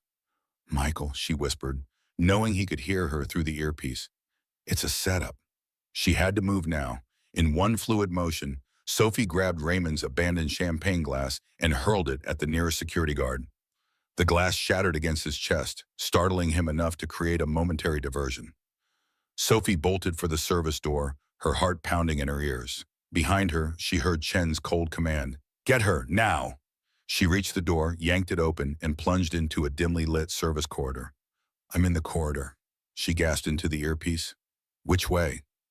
"Left," Michael instructed, "then second right. It leads to the loading dock." Sophie ran, her catering shoes slipping on the polished floor. Behind her, the door crashed open. Pursuit. She skidded around the left turn, nearly colliding with a startled server carrying a tray of empty glasses. "Sorry," she called over her shoulder, not slowing. "Second right. There." She veered into another corridor, this one lined with storage racks. "Almost there," Michael encouraged. "Loading dock door is ahead on your left, right on left. I'm pulling up now." Sophie could see the exit now, a rectangle of night visible through the small window in the door. Freedom was just steps away. Then a figure stepped out from between two storage racks, directly into her path. Caroline Wright. Sophie barely managed to stop her headlong flight, confusion flooding her system. "Caroline, what are you—" "Emily told me everything," Carolyn interrupted, her expression grim. "About the plan, about who you really are. Michael wouldn't listen to reason, so I had to take matters into my own hands." Horror dawned as the pieces fell into place. "You called my father. You told him about the plan." Caroline's chin lifted defiantly. "I protected my family. Michael is too blinded by whatever this is between you two to see the danger you've put them in." In Sophie's ear, Michael's voice was frantic. "Sophie, what's happening? Security's closing in on your position." The sound of running footsteps echoed from the corridor behind her, seconds away. Sophie had no time for explanations or accusations. "I'm sorry," she said to Caroline and meant it. Then she shoved past her, slamming her shoulder into the older woman hard enough to knock her aside. Sophie burst through the exit door onto the loading dock just as Michael's truck screeched to a halt at the platform. He leaned across to fling open the passenger door. "Get in!" Sophie leaped from the dock to the truck, scrambling inside as the exit door behind her crashed open. Michael floored the accelerator before she'd even closed her door, the truck lurching forward with a roar of protest from the engine. In the side mirror, Sophie caught a glimpse of Chen's men spilling onto the loading dock, with Raymond and Chen not far behind them. And there was Caroline, her expression a complex mixture of anger and something that might have been regret. Then they were around the corner, tires squealing as Michael navigated the parking structure at dangerous speed. "What happened in there?" he demanded, hands white-knuckled on the steering wheel. "I lost visual when you entered the service corridor." "It was Caroline," Sophie said, still processing the betrayal. "She told them everything, about the plan, about me staying with you." She turned to him, fresh fear blooming. "Michael, where's Emily?" "With Mrs. Rivera," he answered grimly. "I called her after dropping you off, asked her to watch Emily until we got back." His jaw worked. "I can't believe Caroline would—" "She thinks she's protecting you," Sophie interrupted, "and she's not entirely wrong." They emerged from the parking structure onto the main street, Michael immediately turning to blend into traffic, driving exactly at the speed limit to avoid attention. "We need to get Emily and go," he said. "They know where we live. They'll be watching the house." Sophie shook her head. "No, you need to get Emily and go. I'll find another way." Michael shot her an incredulous look. "That's not happening." "Be reasonable," Sophie pleaded. "This was my fight, not yours. I've put you and Emily in enough danger already." "We're in this together now," Michael insisted. "I made that choice with open eyes." "But—" "No." His voice left no room for argument. "We stick to the contingency plan. Get Emily, get the emergency bags from the storage unit, and head to the cabin." The cabin was Michael's backup plan, a small hunting property owned by a former co-worker, currently unused and off any records connected to Michael. They had prepared it 3 days ago, stocking it with basic supplies. Sophie wanted to argue further, to make him understand that separating was the only way to keep Emily safe. But the determined set of his jaw told her it would be futile. For now, at least, they would stay together. They drove in tense silence, taking a circuitous route to ensure they weren't followed. Sophie kept checking the side mirror, expecting to see dark sedans in pursuit. The night seemed to press in around them, shadows concealing unknown threats. When Michael's phone rang, they both jumped. He glanced at the screen, then answered on speaker. "Mrs. Rivera, is everything okay?" The elderly woman's voice came through, trembling with agitation. "Michael, you need to come home now. There are men here asking questions about Sophie and you. They showed badges, said they were federal agents." Michael and Sophie exchanged alarmed glances. "Federal agents? Did they say which agency?" "FBI," they said. They're talking to the neighbors, showing pictures. One of them mentioned Emily." Michael's expression hardened. "Mrs. Rivera, listen carefully. Is Emily still with you?" "Yes, she's asleep in my spare room." "Good, don't open the door for anyone. We'll be there in 20 minutes. He ended the call, immediately changing direction. "FBI doesn't make sense," he muttered. "This isn't a federal case." "They're not real agents," Sophie said with certainty. "It's Chen's people. He has connections everywhere, uses fake credentials to intimidate." She pressed her hands against her temples. "This is escalating too quickly. We need to separate. You get Emily, I'll lead them away." "And then what?" Michael demanded. "They'll just keep hunting you." "I have the evidence," Sophie reminded him, touching her pendant. "I can release it from anywhere, make it public. Once it's out, they lose their leverage." Michael was shaking his head before she finished speaking. "Too dangerous. If they catch you alone, if they catch us together, Emily loses her father," Sophie countered, her voice breaking. "I can't be responsible for that." "I won't." The truck slowed as they approached Mrs. Rivera's neighborhood. Michael pulled over a block away, killing the headlights. For a long moment, he sat in silence, conflict evident in every line of his body. 2 hours, he finally said. We get Emily, we go to the cabin as planned. If the situation doesn't improve in 2 hours, we reconsider. He turned to face her fully. But we make that decision together. Promise me. Sophie wanted to refuse, to insist on her plan, but the raw emotion in Michael's eyes stopped her. This wasn't just about safety or strategy anymore. It was about trust, about the connection that had grown between them against all odds. I promise, she whispered.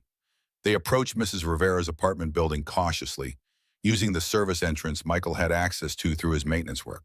The hallways were quiet, no sign of the supposed federal agents. Mrs. Rivera opened her door immediately at Michael's soft knock, her weathered face lined with worry. They came by twice, she whispered, ushering them inside. Asked if I knew where you were, if Emily was with me. I said you were working a night shift and Emily was with her aunt. Thank you, Michael said fervently. Is Emily still asleep? Mrs. Rivera nodded toward the small second bedroom. Like an angel, but Michael, what trouble are you in? These men seemed very serious. It's complicated, he answered, already moving toward the bedroom, but we're handling it. Sophie hung back, her presence an unspoken question in Mrs. Rivera's concerned gaze. I'm sorry for bringing this to your door, Sophie said quietly. You've been kind to them. The older woman studied her for a moment, then surprised Sophie by patting her hand. He smiles again. Since you came. Before there was only shadows in his eyes. The simple observation struck Sophie deeply. Had she truly brought light back into Michael's life, even amidst all this danger? The thought both warmed and terrified her. Michael emerged from the bedroom with Emily in his arms, the child still half asleep, her head resting trustingly on her father's shoulder. Time to go, Mrs. R. Thank you for everything. They left through the service entrance, Michael carrying Emily while Sophie scouted ahead. The night was eerily quiet, the usual neighborhood sounds muted as if the darkness itself was holding its breath. They had just reached the truck when headlights swept around the corner, illuminating them in harsh white light. The black sedan accelerated toward them, tires squealing on asphalt. Get in, Michael shouted, already yanking open the back door and depositing Emily inside. Sophie scrambled into the passenger seat as Michael slid behind the wheel. The truck roared to life, shooting forward just as the sedan skidded to a stop where they had been standing. Hold on, Michael warned, executing a sharp turn that had them all pressed against their seatbelts. In the bottom, Emily was now fully awake, her eyes wide with fear. Daddy, what's happening? Just a little adventure, sweetheart, Michael answered, his voice deliberately calm despite the white-knuckle grip on the steering wheel. Remember our camping game? We're playing it for real now. It was a code they had established, a way to prepare Emily for the contingency plan without frightening her. Sophie watched in the side mirror as the sedan fell in behind them, maintaining a steady pursuit. They're still following, she reported. Michael nodded grimly. I see them. He made another turn, this one leading toward the industrial district. Storage unit first, then the highway. Sophie twisted in her seat to check on Emily. The child was clutching her backpack. The emergency pack Michael had prepared weeks ago, disguised as a camping game with essential items. It's going to be okay, Sophie told her, trying to project confidence she didn't feel. Your dad has a great plan. Emily's small face was solemn in the intermittent glow of passing streetlights. Is it because of the bad men? The ones after you? Sophie exchanged a quick glance with Michael. How much did Emily understand? Yes, she admitted. Some people are looking for me, and they're not very nice. Emily nodded, accepting this with the straightforward logic of childhood. That's why we practice the camping game. Daddy said we might need to help a friend someday. Sophie's throat tightened with emotion.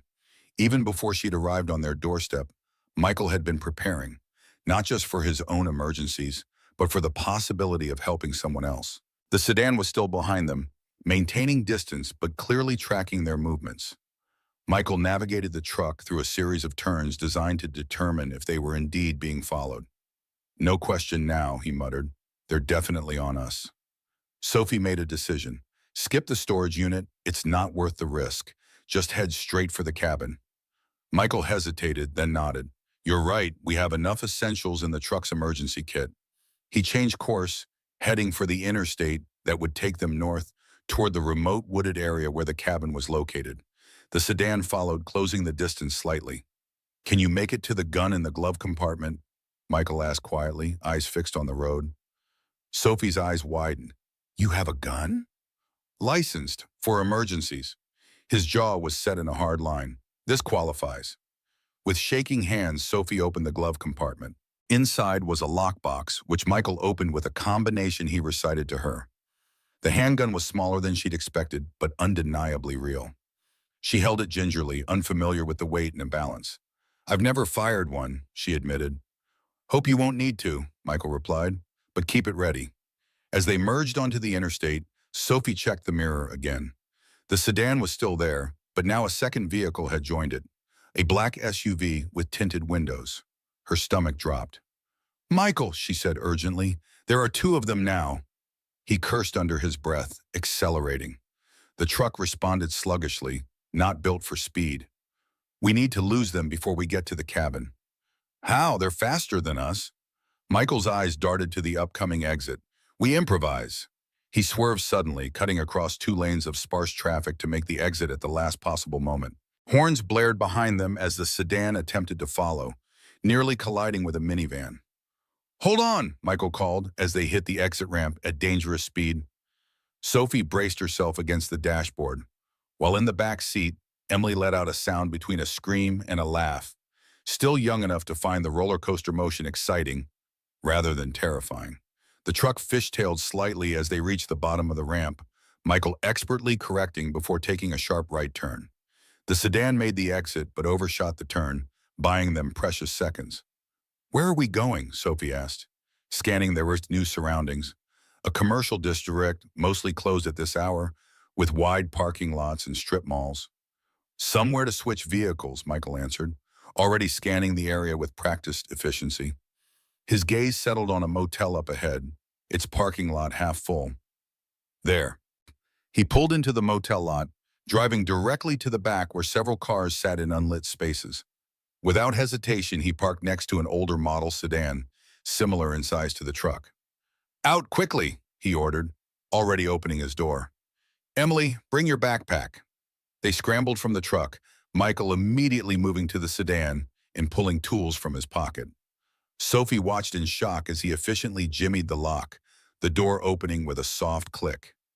"You know how to steal cars?" she asked incredulously. "Borrow," he corrected, already reaching under the steering column. "I worked repo before city maintenance. Get in, both of you." Sophie helped Emily into the back seat, then slid into the passenger side just as Michael managed to start the engine. As they pulled away, she saw headlights sweeping into the motel entrance, their pursuers, minutes behind. Will they follow the truck or us, she wondered aloud. "Hopefully the truck, at least for a while," Michael said, keeping the borrowed car at exactly the speed limit as they rejoined the main road. "I left my phone in the glove compartment. If they're tracking it, they'll follow the wrong vehicle." Sophie looked back at Emily, who was surprisingly calm given the circumstances. "You okay back there, superstar?" Emily nodded solemnly. "Is this part of the camping game too?" "Something like that," Sophie said, exchanging a concerned glance with Michael. How much trauma were they inflicting on this child? How much danger had Sophie brought into her young life? They drove in tense silence for several miles, Michael taking a convoluted route that doubled back on itself several times to ensure they weren't followed. Finally, they turned onto a narrow country road that wound into increasingly dense forest. "Almost there," Michael said, his voice tight with exhaustion. "Another 15 minutes. Sophie allowed herself to breathe a little easier. Perhaps they had lost their pursuers. Perhaps they would have time at the cabin to regroup, to plan their next move, to figure out how to end this nightmare once and for all. It was this brief moment of hope that made what happened next all the more devastating. They rounded a sharp curve, and suddenly, bright headlights blinded them, coming from a vehicle parked sideways across the narrow road, blocking their path. Michael slammed on the brakes, the borrowed car skidding on loose gravel. "No," Sophie whispered, recognition and dread flooding her system. How did they? Before Michael could reverse, another vehicle appeared behind them, effectively boxing them in. Doors opened, figures emerged, men in dark suits, moving with military precision. In the harsh glare of headlights, A familiar silhouette approached their car. Raymond Collins, his expression unreadable in the shadows. And beside him, Victor Chen, a thin smile playing on his lips. "End of the road," Michael said quietly, his hand reaching for Sophie's. "What now?" Sophie looked from Michael to Emily, the child now frightened and confused in the back seat, then to her father and Chen, advancing with the confidence of predators who know their prey is cornered. In that moment, her path became crystal clear. "I'm going to end this," she said, squeezing Michael's hand once before releasing it. "Take care of Emily." Before he could stop her, Sophie was out of the car, walking forward to meet her fate, and hopefully to save the two people who had come to mean everything to her. Behind her, she heard Michael's door open, his voice calling her name. But she didn't turn back. She couldn't.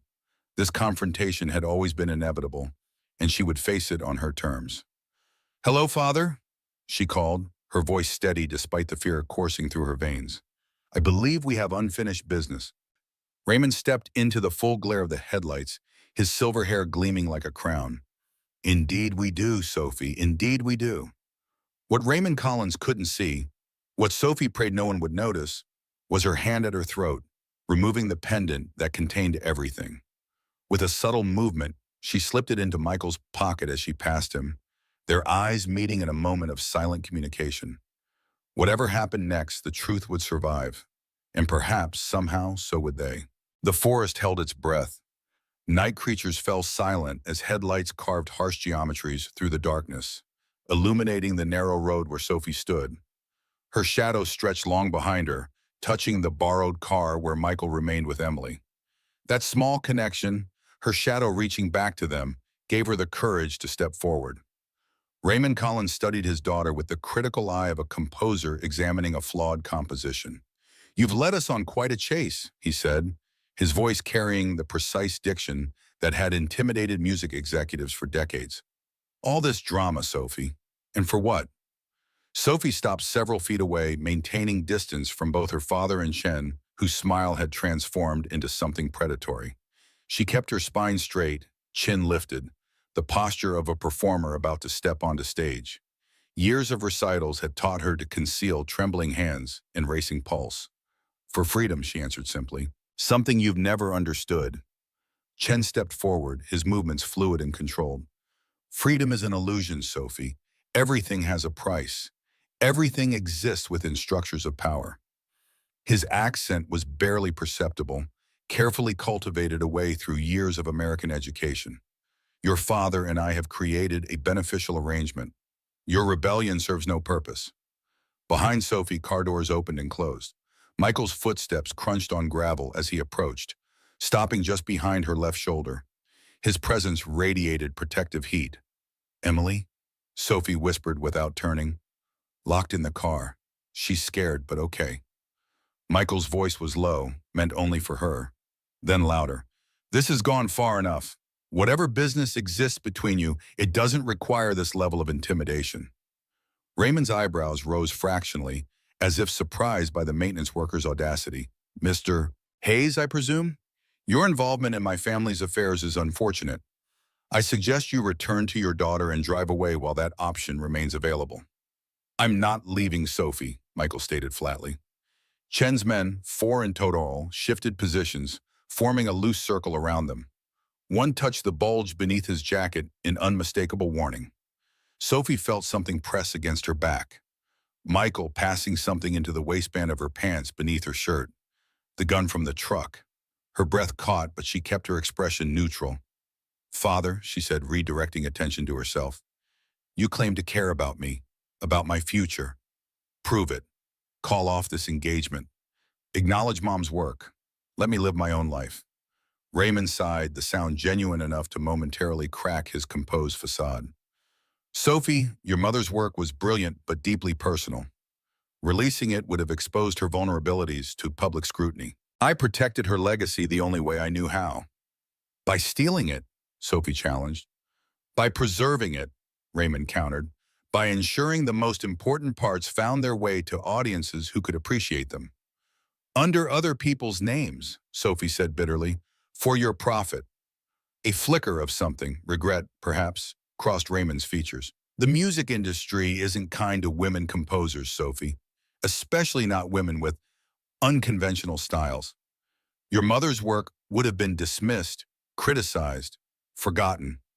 I made sure it lived. For the first time, doubt crept into Sophie's certainty. Her father seemed sincere, genuinely believing he had acted to protect her mother's legacy. But that didn't justify the theft, the losses, the erasure of her mother's name. And Chen, she asked, how do you justify that arrangement? Raymond's gaze shifted to the man beside him. Victor's business interests align with ours. The marriage secures important international opportunities for the Collins brand while providing his enterprises with cultural legitimacy. His enterprises, Sophie repeated incredulously. You mean his criminal operations? Human trafficking? Drug smuggling?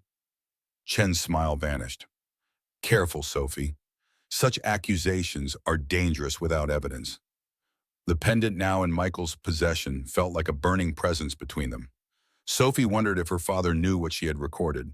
Conversations between him and Chen, discussions of problematic journalists who had later suffered accidents, arrangements for moving special cargo through music tour equipment. I have evidence, she said clearly, enough to destroy both of you. Chen's hand twitched toward his jacket, but Raymond placed a restraining hand on his arm. Where is this evidence, Sophie? Somewhere safe, she replied, and if anything happens to me or to Michael and Emily, it goes public immediately. It was a bluff. The evidence was literally feet away, but she delivered it with the conviction of a virtuoso performer. Years of recitals under her father's critical gaze had trained her for this moment. Raymond studied her, professional assessment warring with paternal concern. You've changed, he observed, neither approving nor condemning. The Sophie who left would never have made such a threat. The Sophie who left was afraid, she acknowledged. I'm not anymore. A lie, of course. Fear pulsed through her with each heartbeat, but fear could coexist with courage. Her mother had taught her that during the long months of her illness, facing death with clear-eyed grace. Chen's patience visibly thinned. Enough conversation. Sophie comes with us now, or consequences become inevitable. He gestured sharply, and his men took a synchronous step forward. Michael moved slightly, positioning himself more directly beside Sophie rather than behind her. A small shift, but meaningful. They would face this together. I have a counter-proposal, came a new voice from the darkness.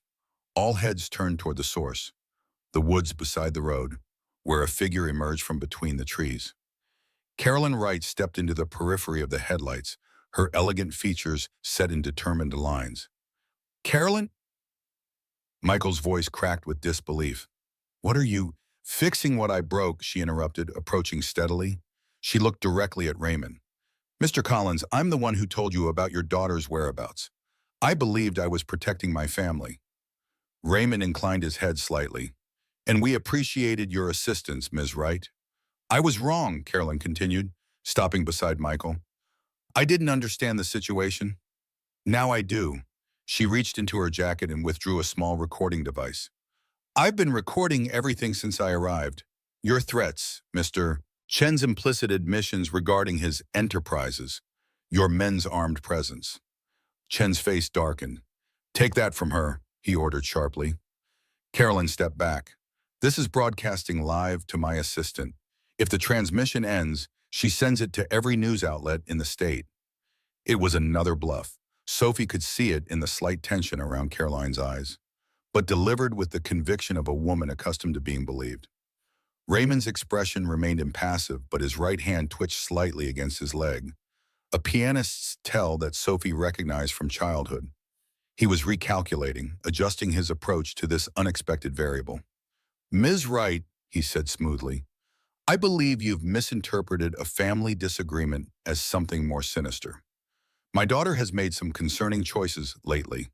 We're simply bringing her home where she belongs.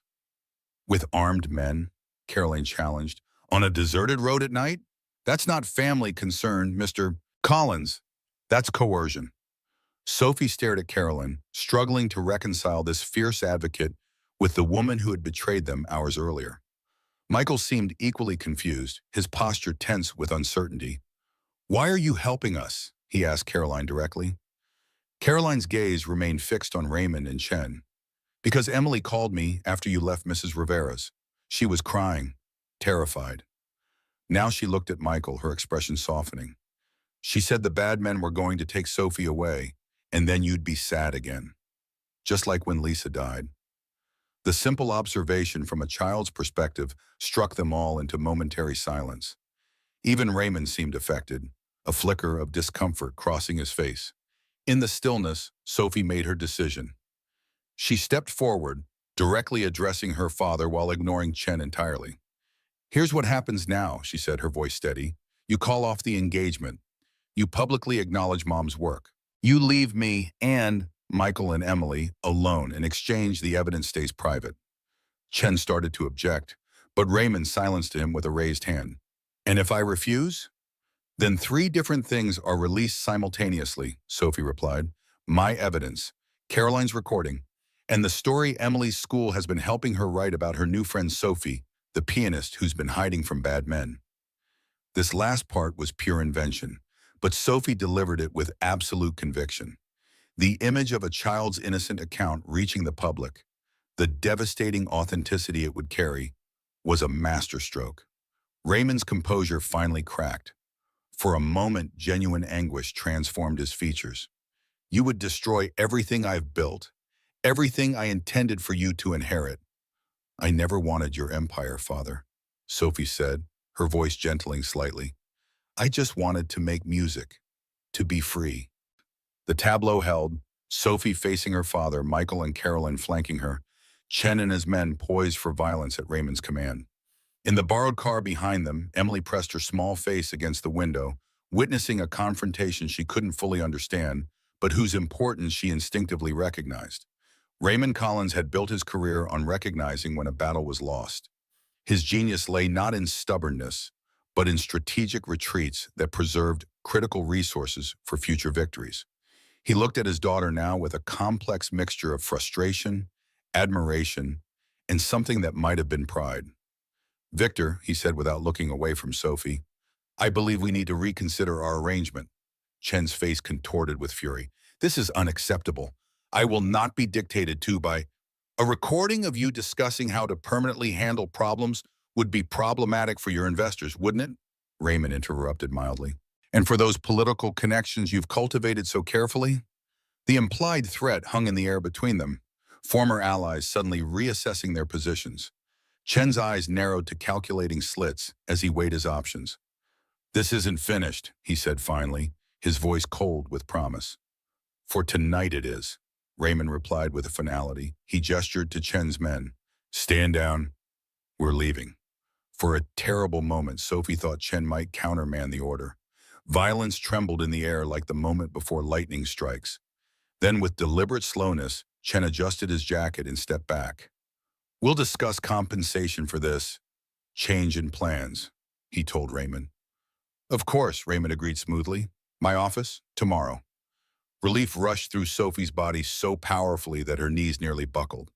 Michael's hand found hers, steadying her with a gentle squeeze. Raymond turned back to his daughter.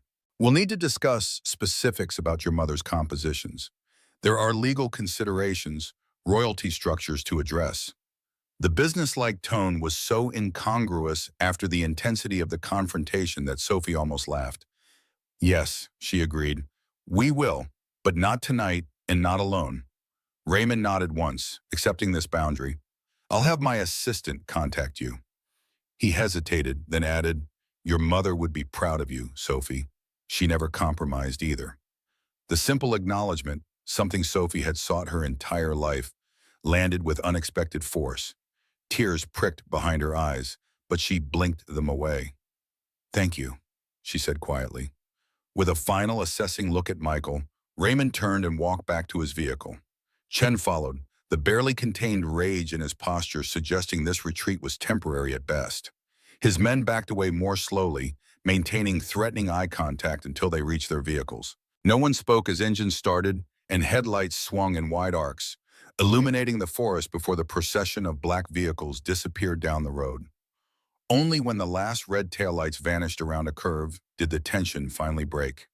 Michael pulled Sophie into a tight embrace, his heart hammering against hers. I thought, he started, unable to complete the sentence. I know, she whispered against his shoulder. Me too. Carolyn stood awkwardly to the side, her self-assurance faltering now that the immediate danger had passed. I should explain, she began. Michael released Sophie but kept an arm around her waist. Yes, he agreed, his voice holding a residual anger. You should. Caroline took a deep breath. After I left you at the playground, I did call Raymond Collins. I thought I was protecting Emily, and you, Michael. Her gaze dropped. But then Emily called me from Mrs. Rivera's. She was sobbing, saying men had come looking for them, that you were running away. Carolyn's composure cracked slightly. She said Sophie made you smile again, and the bad men were going to take that away like when Lisa died. Michael's arm tightened around Sophie's waist. I realized I'd made a terrible mistake, Carolyn continued. I tracked Raymond's vehicles using a contact at the hotel, followed them here. She lifted her chin. I don't have a recording. The device is just my dictaphone with a blinking light. But they didn't know that. The admission of the bluff startled a laugh from Sophie, tension and relief mingling into slightly hysterical release. We all bluffed, she confessed. The evidence is real, but it's right here. She touched Michael's pocket where the pendant rested. And there's no school story from Emily. Actually, Michael said quietly, there is. Mrs. Johnson has been helping her write about Miss Sophie who plays piano and had to run away from mean people. He shrugged at their surprised expressions. Emily tells her teacher everything. I got a concerned email last week. This common deception, all of them independently creating the same fabrication, broke the remaining tension. Even Caroline smiled reluctantly. Emily, Sophie remembered suddenly, she must be terrified. They returned to the car where Emily had fallen asleep despite the drama, exhaustion overcoming fear. Michael lifted her gently, her small body curling trustingly against his chest.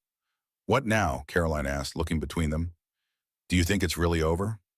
Sophie touched the gun still concealed at her back, a tangible reminder of how close they had come to disaster. Not completely, she said. Chen won't give up so easily, but we've bought time and leverage. Michael shifted Emily's weight carefully. We should still go to the cabin tonight. Give things time to settle. I'll drive, Caroline offered, extending her hand for the keys. When Michael hesitated, she added softly, Please, Michael, let me help fix what I broke. The drive to the cabin took nearly an hour, winding deeper into the forest on increasingly narrow roads. Emily slept through the journey while the adults maintained a vigilant silence, processing the night's events. The cabin itself was rustic but solid, a simple structure with a main room, small kitchen area, and 2 bedrooms. Solar panels provided basic electricity, and a generator stood ready for backup. Michael had prepared well, despite hoping they would never need this refuge. Caroline helped settle Emily in one of the bedrooms, then awkwardly made her departure, promising to return the next day with additional supplies. The lingering tension between her and Michael would take time to heal, but the first steps toward reconciliation had been taken. When she had gone, Michael and Sophie sat at the small kitchen table, the pendant between them like a live coal. Do you think your father will honor your agreement? Michael asked, his voice rough with exhaustion. Sophie touched the pendant thoughtfully. He'll try to modify it to his advantage. That's his nature. But the core concessions, calling off the engagement, acknowledging my mother's walks, leaving us alone. Yes, I think he'll honor those. And Chen? Sophie's expression darkened. Chen is the wild card. He doesn't accept defeat. He just changes strategies. Michael reached across the table, his hand covering hers. Then we stay vigilant. His thumb traced gentle circles on her wrist. Sophie, about what Emily said, about you making me smile again. Heat crept up Sophie's neck. Children notice everything, she murmured. They do, he agreed, and she was right. His eyes held hers, exhaustion temporarily eclipsed by something warmer. These past weeks have been dangerous and completely insane, but also, he searched for words, also the most alive I've felt since Lisa died. The confession hung between them, honest and vulnerable. Sophie turned her hand beneath his, intertwining their fingers. I came to you that night looking for shelter from the rain. she said softly. I never expected to find a home. The word carried weight beyond the physical structure. Home as safety, as belonging, as the place where one was known and accepted. Michael's eyes darkened with understanding. Stay, he said simply. Not just until this is resolved. Stay with us. The offer stole Sophie's breath. She had been running for so long, thinking only of survival and escape.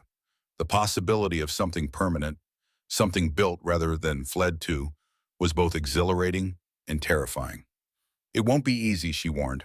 My father, Chen, the complications with your family, with Caroline. When has anything worthwhile ever been easy?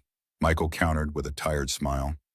Sophie looked toward the bedroom where Emily slept, and then back to Michael, this good, steady man who had risked everything to help a stranger in the rain. Yes, she said finally, I'll stay. The kiss that followed was gentle, tentative, the first note of a composition they would write together, measure by measure, day by day. Outside, the forest stood sentinel around the cabin, its ancient rhythms continuing regardless of human drama. Inside, two people who had known loss began to construct something new, from the broken pieces of their pasts. And in the small bedroom, Emily smiled in her sleep, her dreams for once untroubled by fear. 3 weeks passed before they felt safe enough to return to the city.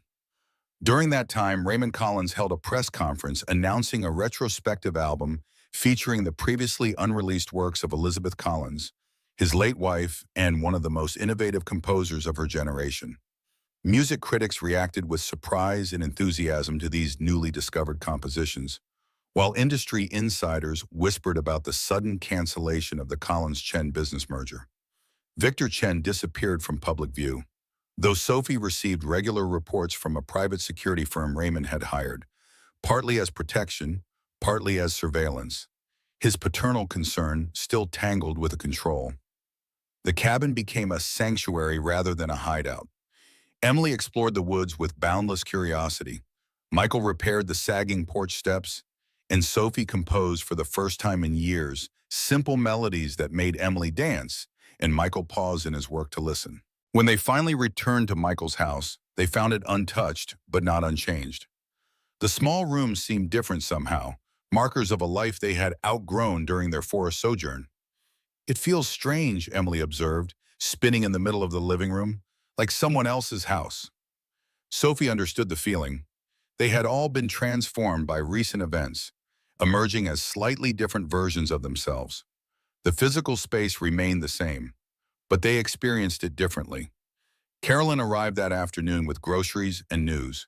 She had been managing the fallout in their absence, explaining Michael's sudden vacation to his employers, collecting their mail, deflecting questions from neighbors. The sisters-in-law relationship between her and Sophie remained tentative but warming, mutual respect gradually replacing suspicion. There's something else, Caroline said, once Emily had gone to her room to reacquaint herself with abandoned toys. I spoke with Raymond Collins yesterday. Sophie tensed instinctively. About what? About his foundation's new music education initiative, Caroline replied. He's establishing scholarship programs for underprivileged children, focusing on piano instruction. She paused. He asked if you might consider directing the program. The offer caught Sophie completely off guard.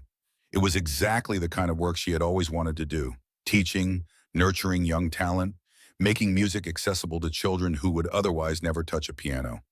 It's not a trick, Caroline added, seeing Sophie's skepticism. I vetted the proposal thoroughly. The foundation would be legally separate from his other business interests. You would have complete artistic control. Michael, who had been listening quietly, looked to Sophie. What do you think? Sophie's mind raced with possibilities.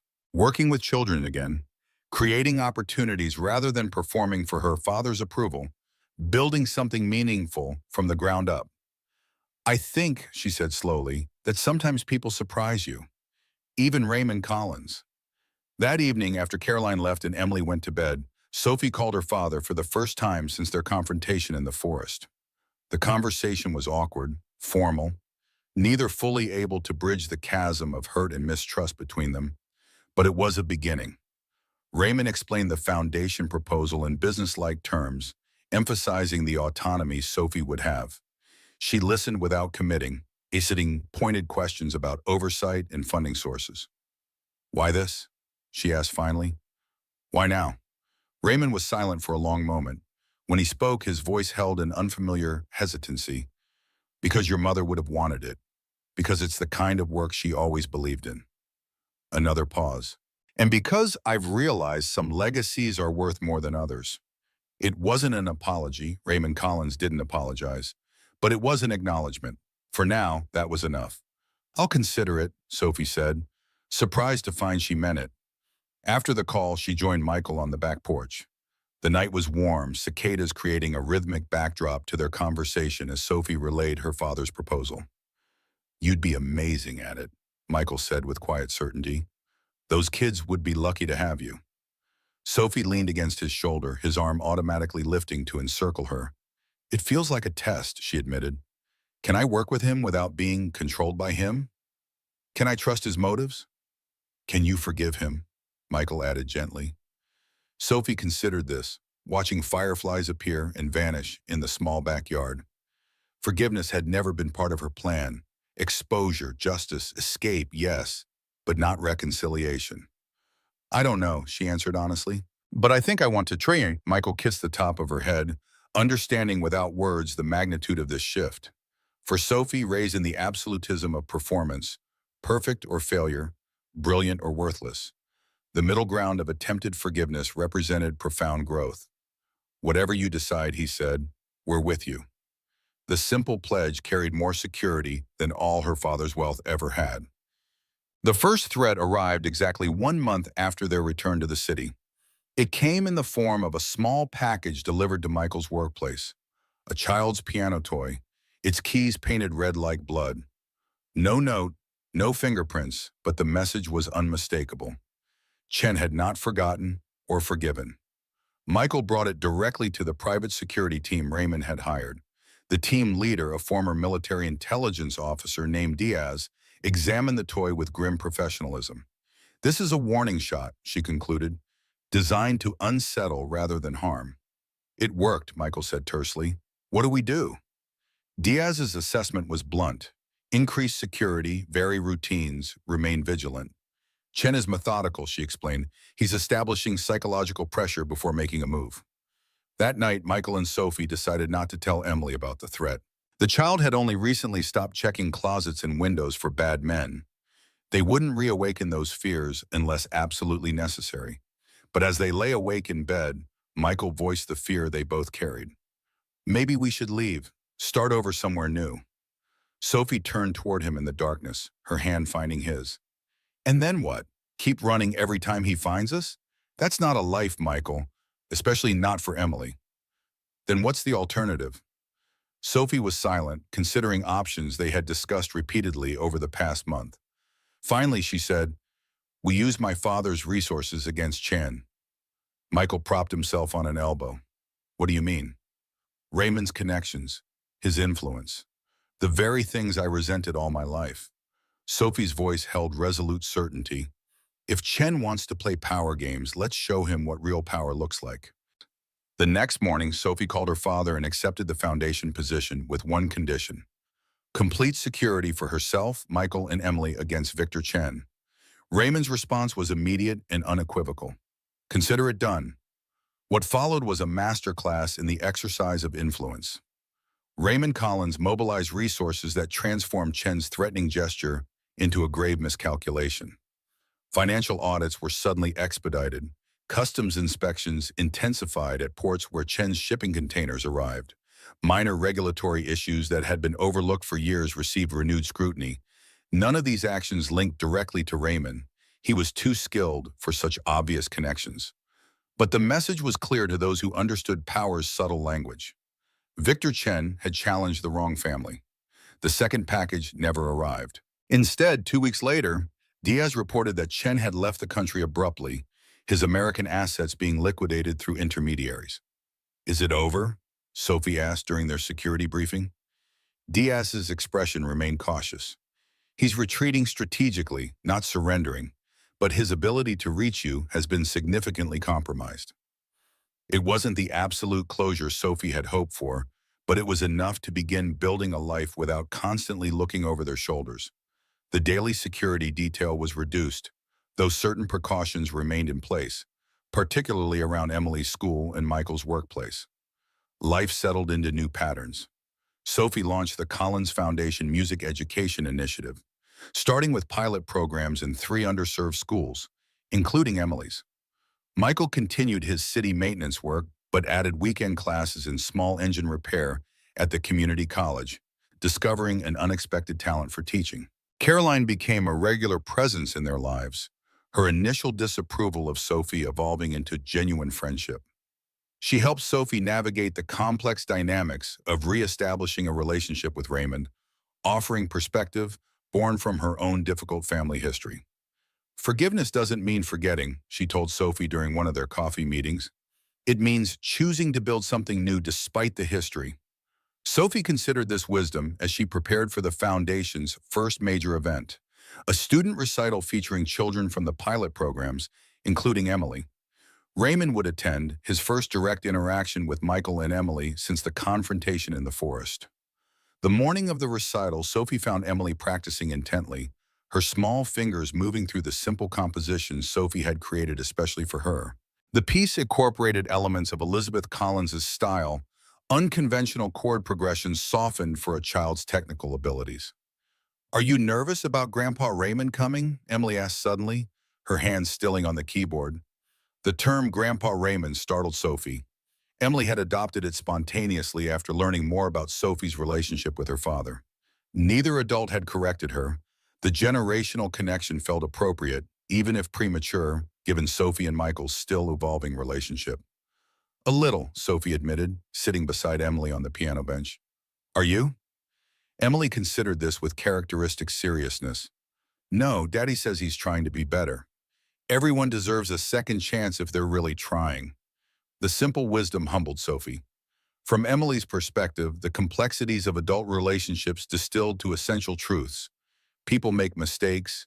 Genuine effort deserves recognition. Forgiveness is possible. "When did you get so smart?" Sophie asked, nudging Emily's shoulder gently. Emily grinned, her dimple appearing. "I've always been smart. You just didn't know me before."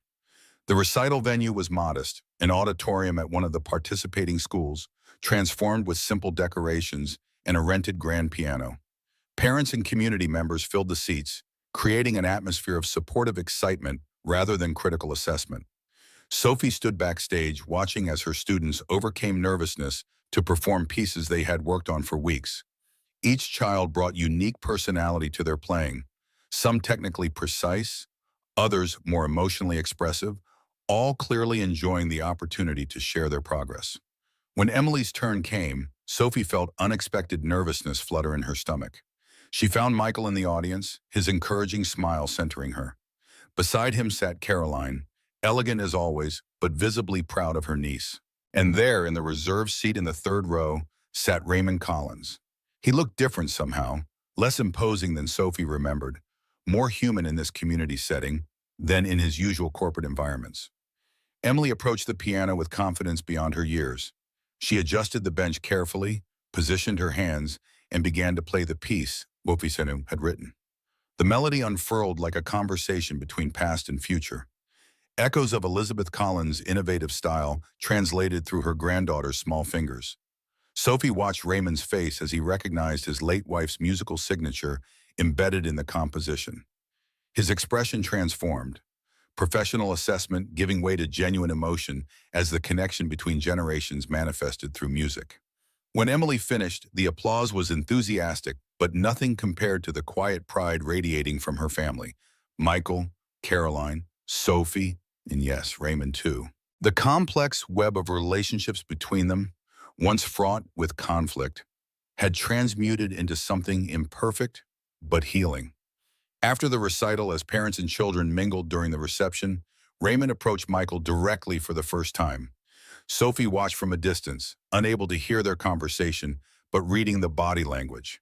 Raymond formal but respectful. Michael reserved but not hostile. Later, Michael would tell her that Raymond had thanked him, not just for Emily's performance, but for protecting Sophie when Raymond himself had failed to do so. It was the closest thing to humility I could imagine from him, Michael observed with wry understanding. The moment that truly surprised Sophie, however, came when Raymond knelt to Emily's level and presented her with a small velvet box. Inside was a pendant, similar to the one Sophie had used to store her evidence, but sized for a child. This was your grandmother's, Raymond explained, his voice gentle in a way Sophie had rarely heard. She wore it when she composed. I thought you might like to have it when you play. Emily accepted the gift with solemn appreciation, immediately putting it on and touching it with reverent fingers. Did my grandmother write the music I played today? Raymond glanced at Sophie, understanding passing between them. Your grandmother started it, he answered carefully. Sophie continued it, and you completed it. He smiled, a genuine expression that transformed his usual austere features. That's how music works best. It passes through many hands, but speaks with one voice.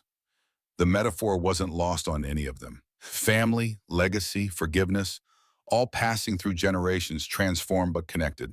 Later that night, after Emily had gone to bed, the pendant carefully placed on her nightstand, Sophie and Michael sat on the back porch swing, watching fireflies illuminate the summer darkness.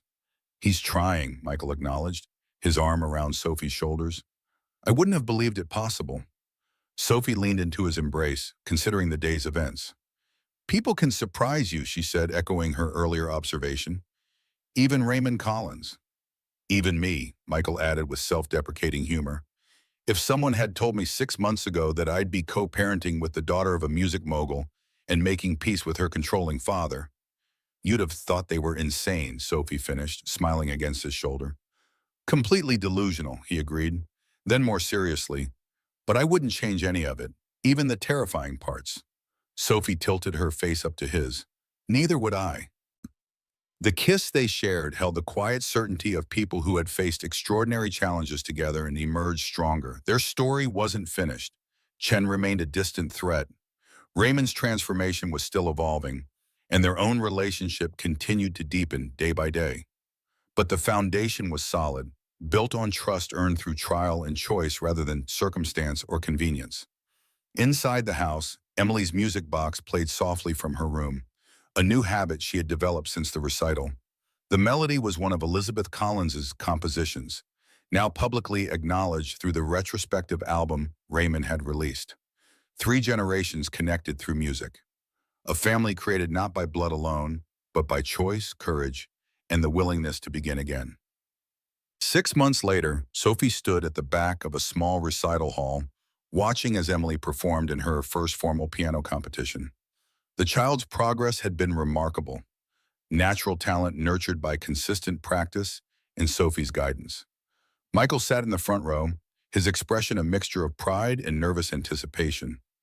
Caroline beside him, recording the performance on her phone, and there, 2 seats away, sat Raymond Collins, a regular presence in their lives now, though still navigating the complicated boundaries of his new relationship with Sophie.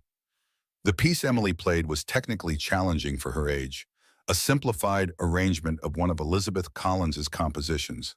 Her small face was a study in concentration, the pendant from Raymond catching the stage lights as she moved with the music. Sophie felt a hand on her shoulder and turned to find Diaz, the security consultant, standing beside her. The woman's presence at family events had become so routine that Sophie sometimes forgot her primary function was protection rather than friendship. We received confirmation, Diaz said quietly, ensuring her voice wouldn't carry to nearby audience members. Chen's assets in Singapore have been frozen. The international investigation is proceeding. Relief washed through Sophie. The gradual dismantling of Chen's empire had been ongoing for months. Financial institutions questioning transactions, shipping companies canceling contracts, former allies distancing themselves. Raymond had kept his promise to use every resource available to neutralize the threat Chen posed. Thank you, Sophie whispered, returning her attention to Emily's performance. The child reached the most difficult passage of the piece, a series of arpeggios requiring precise finger coordination. She hesitated momentarily, then pushed through with determined focus, her expression so reminiscent of Michael's that Sophie's heart clenched with affection. When Emily finished, the audience applauded enthusiastically. She rose from the bench with a small, professional bow, a gesture Sophie had taught her, drawing from years of formal recitals. As Emily made her way back to her seat, Sophie caught Michael's eye across the room. His smile held everything they had built together: trust, partnership, family, home. She returned it with equal warmth, a silent exchange more meaningful than words. Later that evening, as they celebrated Emily's performance with a special dinner at home, Raymond and Caroline included, Sophie reflected on the unexpected journey that had brought them all together. What had begun in rain and desperation had transformed into something she had never dared hope for, not just safety or freedom, but belonging. Emily demonstrated her competition piece for Raymond, who offered gentle suggestions with none of the critical intensity he had once directed at Sophie. Michael and Caroline discussed plans for Emily's upcoming birthday celebration. Their previous tensions dissolved into familial cooperation, and Sophie moved between them all, no longer running from her past or hiding from her future. The life they were building together wasn't perfect. Raymond still struggled with control. Michael sometimes withdrew when financial pressures mounted, and Sophie occasionally woke from nightmares where Chen returned to threaten their safety. But imperfection was part of the composition. Like music, life contained dissonance and resolution, tension and release, moments of solo performance and passages of harmony. As twilight settled around their home, Sophie stepped onto the back porch for a moment of quiet reflection. The garden Michael had started that spring was beginning to flourish, early plants stretching toward the evening skin. Emily's wind chimes tinkled softly in the breeze, a birthday gift from Caroline that the child had insisted on hanging where we can always hear music. Sophie touched the new pendant at her throat, a gift from Michael containing not evidence or secrets, but a small family photograph. The old pendant, with its damning recordings, remained locked in a safe deposit box, insurance against future threats, but no longer the center of her existence. Through the window, she could see her family gathered around the table, Emily animatedly describing something to Raymond, Michael laughing at her enthusiasm, Caroline arranging dessert plates with artistic precision. The scene was ordinary in its domesticity, but extraordinary in its meaning. This was what she had found on that rainy night, not just shelter from a storm, but the promise of home. Sophie smiled and turned back toward the warm light of the kitchen, ready to rejoin her family and continue the composition they were creating together, measure by measure, day by day. Outside, a gentle rain began to fall, nourishing the garden and singing its own melody on the roof. Not a threat, but a reminder of beginnings and the unexpected paths that lead us home.